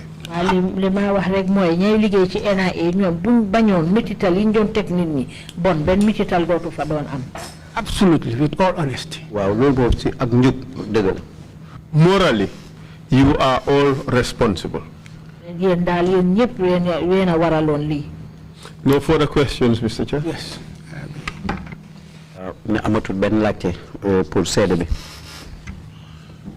Thank you very much, Council. Mr. Chair, before we close, like I promised, I would want to exhibit his statement because it's more detailed, and we skipped some detail just because we wanted to finish his testimony on time. So, with your permission, I would ask that his statement be exhibited. And it should be, if accepted, Exhibit 200 and 200A. 200 and 200A? No, sorry, 200A. 200A. Yes, 200 is the almighty list. Yes, I know. Almighty. Yeah, thank you very much. I'm sorry, sometimes I and thank you, Mr. Secka, for coming to testify. Mr. Secka, You are welcome, Chairman. Let me take you back to the list of the 51 people listed here. How many escaped the slaughter? Ci juroom fukki tour yi ak benn yi nga xam ne moom nga fi joxe ñii ñan ñoo rëcca rey boobu nga xam ne moom lañ rey seeni morom. I wouldn't know, Chairman. Dugg mun a xam loolu de, Chairman. Council, you have any idea? Is it just one survivor? Martin Kieri? Yes. Is he the only survivor on this list? I wouldn't know, Mr. Chair. Okay. We understand that another person escaped. I have to try to establish that name. Yeah, I thought we were told only one escaped. But yes, but that would be number 15. Yes, that's number 15. Martin Kieri. Yeah. Okay. Fine. Thank you very much indeed again for coming to testify. Jërëjëf beneen yoon li nga nangoo ñëw pour joxe fi sa seede. You are welcome, Chairman. This is the third time that we are being confronted Bii mooy ñetteeli yoon boo xam ne jàkkaarloo nañu ñi with the issue of mass murder by the regime. lu aju ci rey goo xam ne ay nit ñu bari lañ reyandoor te ñi ko def mooy nguur gi fi nekkoon. First, the one that we looked at was the April 2000 killing of young students. Biñ njëkk seet mooy rey gi nga xam ne reyoon nañ ko ay taalibe yu ndaw yoo xam ne ay ndongoy daara lañ woon ci April fukki fan ak benn. On October 12th, 2019, atum 2009 tam October fukki fan yi ak ñaar. when we concluded our proceedings on that theme, biñ jeexalee suñu jataay lu aju ci bunta boobu. we offered special prayers of the Commission to those individuals. Am na ñaan goo xam ne sax commission bi defaloon nañ ko ñooñu nga xam ne ñoom la seen bakkan rot. On December 5th, 2019, juróomi fan weeri December 2019, we offered similar prayers am na ñaan yu ni mel tam yoo xam ne defoon nañ ko. to close to 40 innocent people who were killed lu jege ci ay ñeneen fukki nit yoo xam ne doonuñ ci dara te ñu reyoon leen. during the Presidential Alternative Treatment Program, HIV/AIDS. ci jamono joo xam ne nag ñu ngi doon faju ci président bi ba mu waxee ne dafay faj HIV/AIDS. They were innocent individuals ñoom ay nit lañ ñoo xam ne xamuñ woon dara. who were afflicted with a deadly disease. ñoom mu am feebar boo xam ne moo leen daloon. And their desire was to get them a cure. te ñoom nag li woon seen jubluwaay mooy ñu faju. And some fellow who comes out with some egotistical vanity am kenn koo xam ne rek moo ñëw ak ay pugaro ak xalaatam yu rëy rek. says he's found a cure for their disease. na moom day am na faj pour seen feebar boobu leen dal.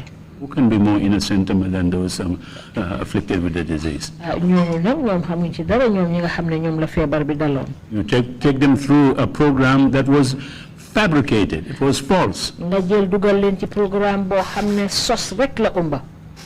And they end up dying either during the program or shortly after leaving the program. te ca mujjanteel ba lan lañ ci jëlee ñàkk ci seen bakkan jamono ji ñoo faju wala bañ génnee rek ca faju ba.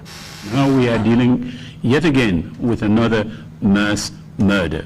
léegi nag fi mu nekk nii tam ñu ngi jëflante ak beneen rey gu bari goo xam ne amoon na ci réew mi.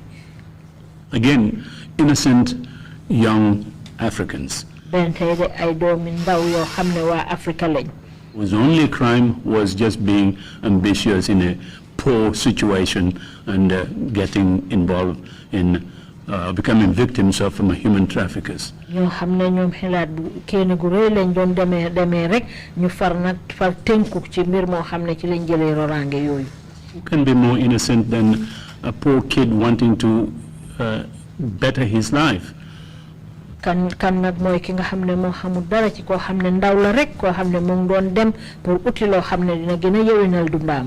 They probably took a wrong decision to move around and become victims of human traffickers, but that was not their fault. xëy na xalaat biñ jël rek mooy waruñ woon a jaar ci yoon wiñ jaar waaye loolu tamit ba tey nag warutoon a tax ñu ñàkk ci seen bakkan.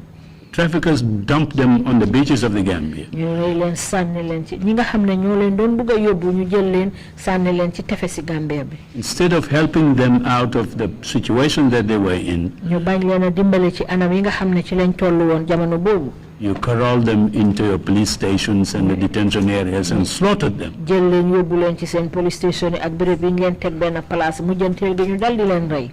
I hope God would save us all. And for these innocent individuals, we will offer special prayers as well. Just as we did them for the April 2000 victims. And the presidential treatment of victims as well. Imam,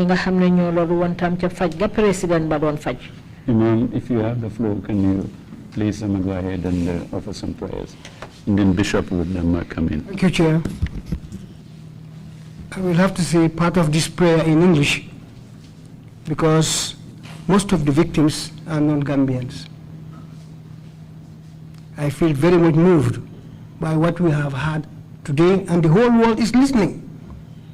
It is very sad that an innocent country, a country that is so good, will have huge vampires living amongst us and creating such havoc on innocent lives. This is sad. But we say sorry to all those people who have suffered this fate, particularly those who are non-Gambians. The majority of these people are non-Gambians. Surely this is not a Gambian way of life.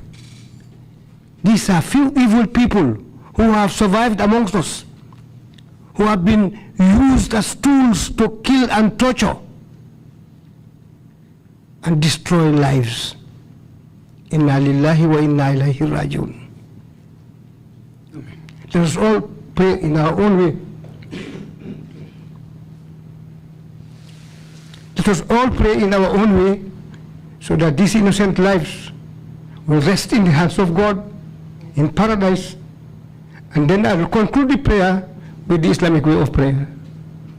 Bismillah.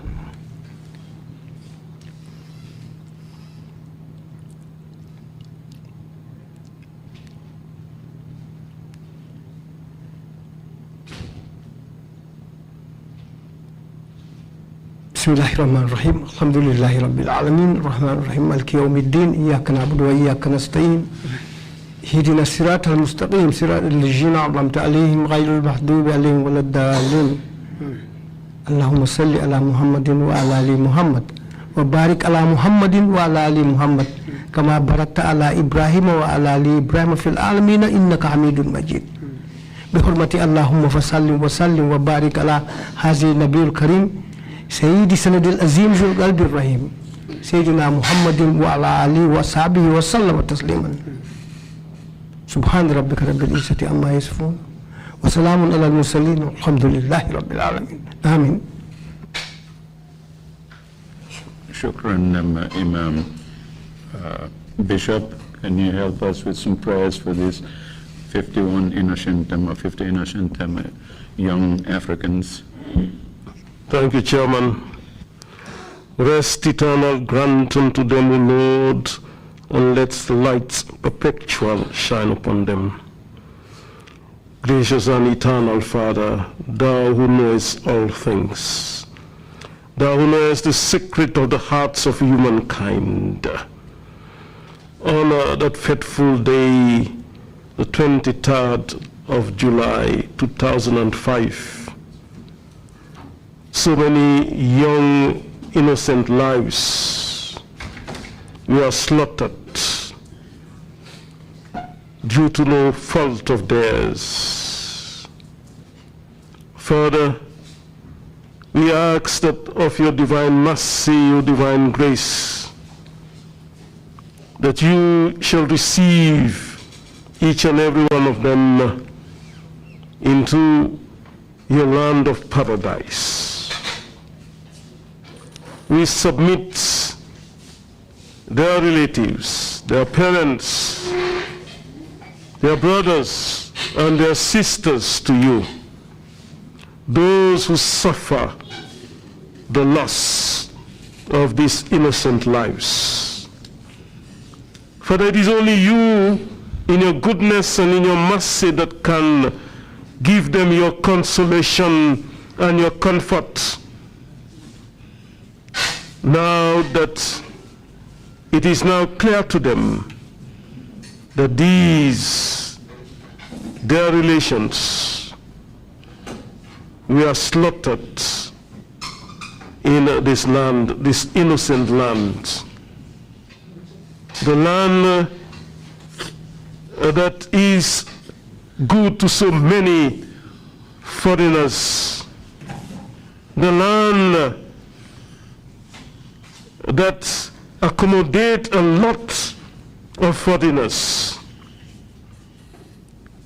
Father, we say, have mercy upon this land, that this unfortunate incident happened in 2005.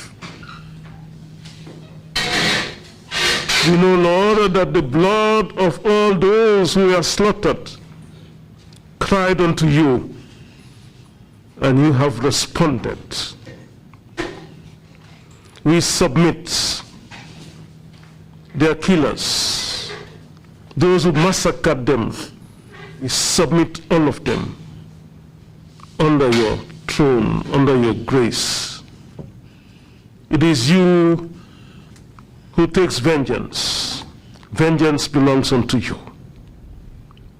Also, Lord, we say, console the hearts of their loved ones, their parents, their siblings. Console the nations from which they come from.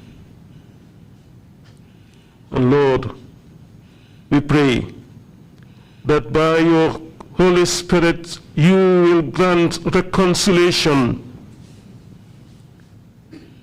among us and those nations. Because these were done not by the volition of the people of the land. And so we ask for mercy. We ask for forgiveness, and we ask for reconciliation. This we ask through Jesus Christ, our Lord. Amen. Amen. Thank you very much, Bishop, and thank you, Imam, for those prayers for these 50 people who were slaughtered on our soil here. jërëjëf imam jërëjëf bishop ci ñaan yi nga xam ne ñaanal ngeen ko juróom fukki nit ak benn yi nga xam ne ñu ngi leen royee fii ci suñu biir réew mi. The massacre of these 50 West African migrants rey gi nga xam ne moom nañ rey juróom fukki nit yi nga xam ne ñu ngi bàyyi ko Afrique sowu jant nekkoon ci yooni tukki. As I indicated, is the third such mass killing. wane naa fi ne bii mooy ñetteeli façon yi rey yi nga xam ne rey leen ko fii ci réew mi. We have been mandated to create an impartial historical record of these violations and abuses. li ñu sant nag mooy ñu feeñal fii loo xam ne ci wàlli taarix amul benn parloo boo xam ne ci lañ ciy sukkandiku. Between July 1994 and January 2017. la ko dalee July 1994 ba December 2017. In order to, among other things, address impunity. li yëpp nag ñu boole ci yeneen yoo xam ne dañ koo feeñal ci li nga xam ne mooy liggéey bi. Commission would reach its conclusion on these and other violations from human rights and abuses during the period. dinañ ci joxe seen ndigal lu aju ci yàq yelleef bi nga xam ne moo doon am ci diir bi nga xam ne moom lañ ñu sant pour ñu gistu ko. One quick question for you, witness. Did you give this list to anyone before? Has anyone seen it when the UN and the AU visitors came here, the teams that came here? Have you shown this list to anybody else? seede bi ndax won nga tur yi nga bind nii won nga ko kenn ndax ñi nga xam ne ñu bàyyi ko ci mbootaay xeet wi tam biñ ñëwee ndax gisoon nañ ko. No, Chairman, I was not opportune to meet them. So the TRRC is the only entity I decided in not possession of this list. Apart from the keeper, nobody saw this list. Chairman, nobody knew I had it. bu mu yee ki ma ko dénkoon amul kenn ku ko yëg ne sax amee woon naa ko kenn gisut ko itamit. As far as I know, I did not see When you it. say the keeper, who do you mean? The person who was keeping it for me. waaye nit ki nga xam ne moom laa ko dénkaane woon. But he doesn't even. And that individual did not share it with anyone? No, definitely no. Thank you very much again for your testimony and for coming to assist us in fulfilling our mandate. jërëjëf li nga ñëw pour joxe sa seede jàppale ñu tam pour ñu mën a matal li ñoo liggéey. Commissioners, if you have any questions, please indicate. Imam C, you have the floor, please.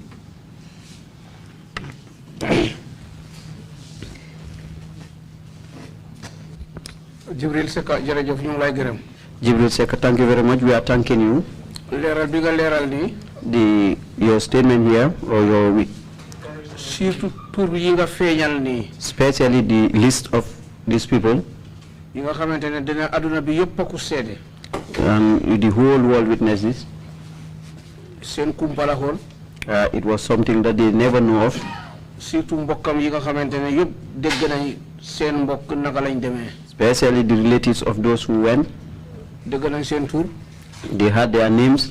lii ñu ngi la cay gërëm. We are thanking you very much. ni nga ko fankee denc ko ba time bi. The way you save it up to this time.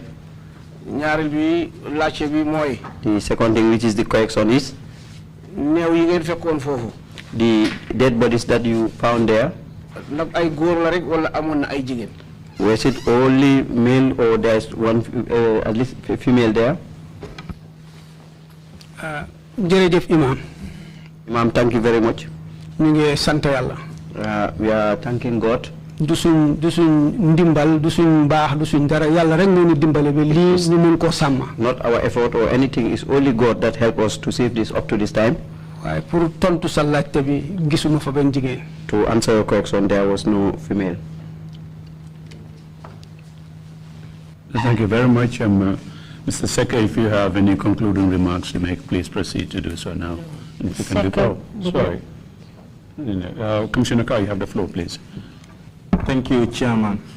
Chairman, jërëjëf. Thank you, Mr. Secka, for your testimony. Mr. Secka, jërëjëf si sa seede. I say sorry for what happened to you. Man la wax ma sanak ci li nga xam ne ni dal na la.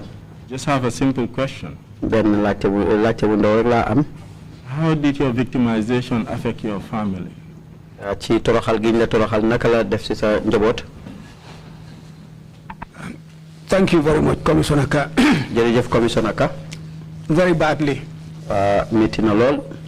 if I am to describe the way it affects my family, perhaps I may be emotional. Suma buggee wax naka la gàllankoore suma njaboot suma xol mën na fee tooy. One of my kids is out of school. Kenn si suma doom yi génnoon na jàng. My wife was renting at the time I was arrested. Suma jabar mu ngi doon luyaas si jamono bi nga xam ne One ma of them, jàppoon. for that matter. Kenn si ñoom. She was being evicted from one compound to the other. Dañ ko daan génne si génn kër dem ci geneen For kër. 5.5 years. Lu dem si diirab juróomi at ak genn wàll. So it has affected them badly. Just Kon nag gàllankoor na leen not to bu talk baax a baax. about my mom Waxuma and nag the extended family. rax sa dolli nag suma yaay ak ñeneen ñi nga xam ne ay mbokk I lañu. was the sole breadwinner. Ndax man nag maa gàddu woon 2 seen wives mbir. and lots of kids, mashallah. Maa ngi amoon ñaari soxna ak ay doom masha Allah. But thank God, Baay sant yàlla. when I see them, I am proud of them. Su ma leen gisee nag dekk naa ñoo xam ne puugaroo naa leen. Maybe I will talk about that when I am giving my... Man naa ama danaa wax nag loolu gannaaw boo xam ne maa ngi wax sumay kàddu If yi. that has answered your question. Su fekkee loolu tontu na sa laajte. Thank you. Yes, thank you. Thank you very much, Emma. You may now proceed with your concluding remarks, if you can make them brief. Thank you. I will crave your indulgence to speak in Wolof. I really want to be very explicit, and I'm not as articulate as Mr. Chairman, but I want to... Kàddu yi mujj yi nga xam ne moom laay wax di ay kàddu yi ngeen dénkaane daf ko bëgg a wax si angale. Pour mu si olof ngir mu gën a wéral si ay leeral ndax nag lim bëgg a wax daal mooy wolof la ko bëgg a làkk. ñu ngi nuyu ñëpp. We are greeting everyone. ñu ngi jiital nuyu bi si chairman. First to the chairman. suñ ko nuyoo rek yóbbaale na ñëpp. When greeting chairman, it means we have greeted everyone. waaye dañ bëgg a delluwaat rek gërëm Hadi parce que mu ngi si seen biir ngir jéego bi mu jël parce que lawyers yu bari at that time ñeme ñun pour ñëw. Special thanks to Hadi who is within their midst, and during that time many of these lawyers were scared of it. waaye nag ñu ngi njëkk a sant yàlla. We are thanking God. julli si yonent bi sallallahu alayhi wa sallam. Best on to the Prophet Muhammad sallallahu alaihi wasallam. sant suñu waajur yi. We thank our parents. ci yar bi ñu yar.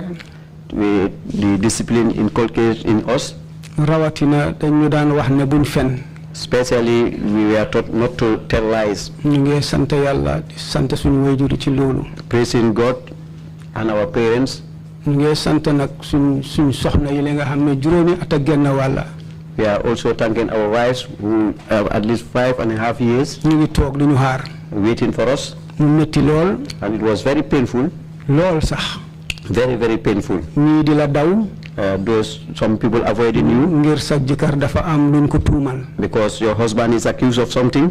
waaye ñu toog di muñ. But they were waited. lépp lu ma daan lekk ci biir kaso bi. All what I was eating in the cells. parce que yàlla daf ma nattoo woon mënuma lekk bi woon ci kaso bi. Because I couldn't eat what was cooked at the prison. li ci ëpp yëpp dañ daan jéem luñ mun ba fexe ñu am luñ lekk pour mun a dunda. They were trying all their best to make sure that they survive. rawati nag yar gi ñu yar suñ njaboot si suñ gannaaw. Especially the discipline they inculcated to our children and when we are not when we were away. am na jamono boo xam ne sax dañ jël risque téléphone leen dañ daan wax ak téléphone dañ daan amee téléphone saa yu ne. There was a time we took a risk and spoke to them. téléphone leen ba pare ne leen nañ ko def speaker. And asked them to put it on speaker. ñu baalu leen àq baalu suñ njaboot gi yëpp àq. To apologize to them and our all families. parce que waroon nañoo nekk ak ñoom ci jamono yooyu. Because we should have been with them at that time. waaye yàlla dogalu ko. But it was not bestowed by God. bon ñu ngi leen a gërëm. And then we are thanking them. di ñaan yàlla mu fayal ñu leen. And we pray to God to reward them for us. suñ family suñ immediate family. Our immediate family. rawatina suma mag bu jigéen. Especially my elder sister. moom léegi-léegi sax dañ ma daan wax ne waxalal sa mag ji parce que moom bakkanam la ci tegoon am na jamono. Sometimes they used to tell me advise your sister because he is even risking her life. ñoom mosuñoo gëm li ñu wax ci ñun. They never believe in what we were accused of. ci diir bi yépp ñu ngi ànd ak ñun di muñ di jànkuwanteeg naxar. All that period they were with us, with pains.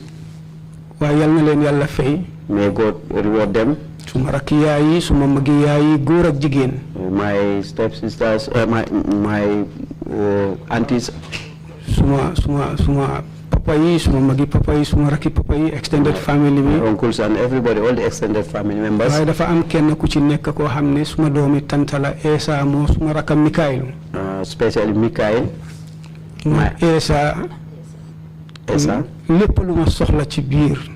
All what I needed inside. ci wàllu lekk ci wàllu ñaan lépp lu ma soxloon ni ko doon daw. He will take care of it. am suma xarit boo xam ne tamit mu ngi ci suñ biir. I have a friend who is also in our midst. waaye bis ma mënoon a tudd seen tur. I wish I could list their names. suma tante Hadiya Ka Ummi yal na ko yàlla yërëm bi ngeen maa njëkk a oo. moom dafa fekk tur bi maa njëkk a oo moom keroog la gaañu. The day I was first called, that's the time he passed on. yàlla dogal mënumaa ñëw. That was the day I jël na ko yàlla yërëm jégal ko te xare ko àjjana. May Allah forgive her. Faat Sarr Aji Mbaccu Nafi Secka Mikaalu ñoom ñëpp yal na leen yàlla fay. Aji Mbaccu Mikaalu, may God reward them. suma njaboot gi nag mënuma leen a fay. I cannot pay my. bi ma génnee amit jamono bi waxtu bi ma nekk ci biti yëpp bi ma génnee jàppaat nañ ma comme seen papa. The time I was out, when I come back, they still take me as their father. mënoon nañoo mel neneen. They could have been something waaye ñu ngi else. sant yàlla ci loolu. But we are thanking God for that. ñu ngi sant it képp koo xam ne gëmoon na ne li ñu tuumal du dëgga. We are thanking all those who didn't believe all what we were accused of is not true. te di ñaan yàlla. And pray for God. lii nga xam ne moo fi xewoon. All what happened in the past. yàlla bu mu fi xewati. May it never happen again. xëj na du rëccu waaye mun naa doon rëccu waaye ñu ngi ñaan suñ mënoon a wécc li xew. def ko leneen lu gën li xewoon dinañ ko def. Change what happened, we change it. ñu ngi massawu nag ñëpp. We are sorry for all. ñi nga xam ne si suñ biir liggéey tooñ nañ leen. Those who were ñu yëg ko mbaa ñu ñàkk koo yëg. We known or unknown. mbaa ñu nekkoon si suñu ron tooñ leen. Or those who were subordinate. ñu ngi leen a baalu àqa. We are apologizing. ñu ngi leen a baalu àqa bu jógee si suñ xol. We are apologizing. te di ñaan yàlla mu may leen xoli muñ. And pray that yàlla fay leen li ngeen tooñ. and God reward them to what we. li ñoo dénku rek nit ñi mooy. What we are advising the people is. nañ mandu si suñ diggante. nañ mandu si suñ diggante. We have to be honest in our relationships. We have to be honest in our relationship. And in mandu. waaw ñu mandu si suñ diggante. Okay, yes. ba pare ñu yéene wante jàmm. And we pray for each other peace. te bàyyi yàqante bi. We wish peace for each other. jox kenn ku nekk li mu yelloo.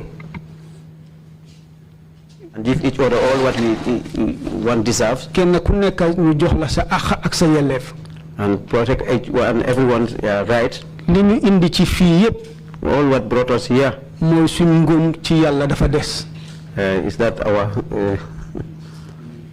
faith in God is much less than what it should be. Yes. bon yal na yàlla wéral suñ ngëm. God exalt our faith. yéen it yàlla digaral seeni taxawaay. May also God help you people. li ngeen sombo pour def yal na leen ci yàlla dimbale. May God help you to complete this commission. mënuñoo lim ñëpp. We cannot list everyone. waaye daal ñu ngi sant yàlla. But we are thanking God. di jeexalee suñ kaddu. And we are concluding by di ñaan yàlla.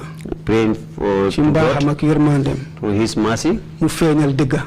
To reveal the truth. te yaakaar naa ne dina am insha allah. And I believe that it will happen ربنا inshallah. افتح بيننا وبين قومنا بالحق وأنت خير الفاتحين.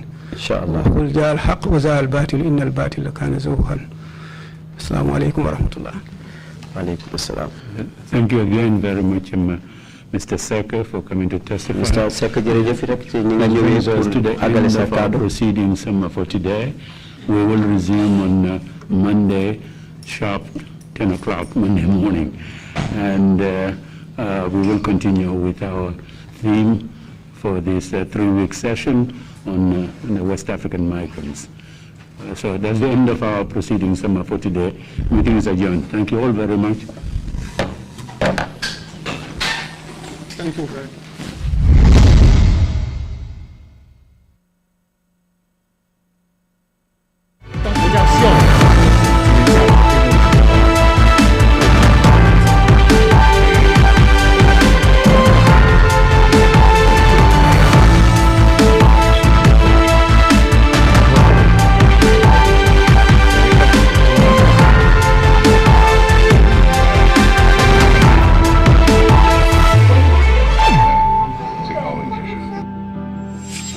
Gambia may be the smallest country in Africa, but it will host the second largest gathering of world leaders in 2022. To successfully host the OIC Summit and put the Gambia on the global stage, the government of the Gambia set up OIC Gambia to mobilize resources for the implementation of key development and infrastructure projects on a scale never seen before.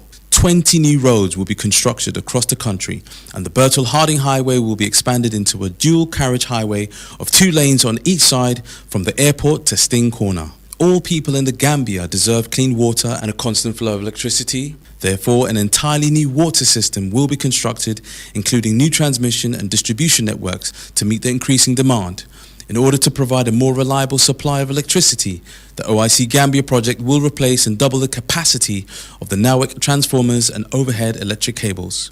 We will equip the police with modern apparatus and technical training in an effort to keep the streets of the Gambia safe. By building the largest international conference center in the region, a 5-star hotel with state-of-the-art facilities, first-class mobility services, and improving the VVIP experience at the Banjul International Airport, OIC Gambia will position the Gambia as the leading conference destination in West Africa. With our partners in the tourism sector, we will reinforce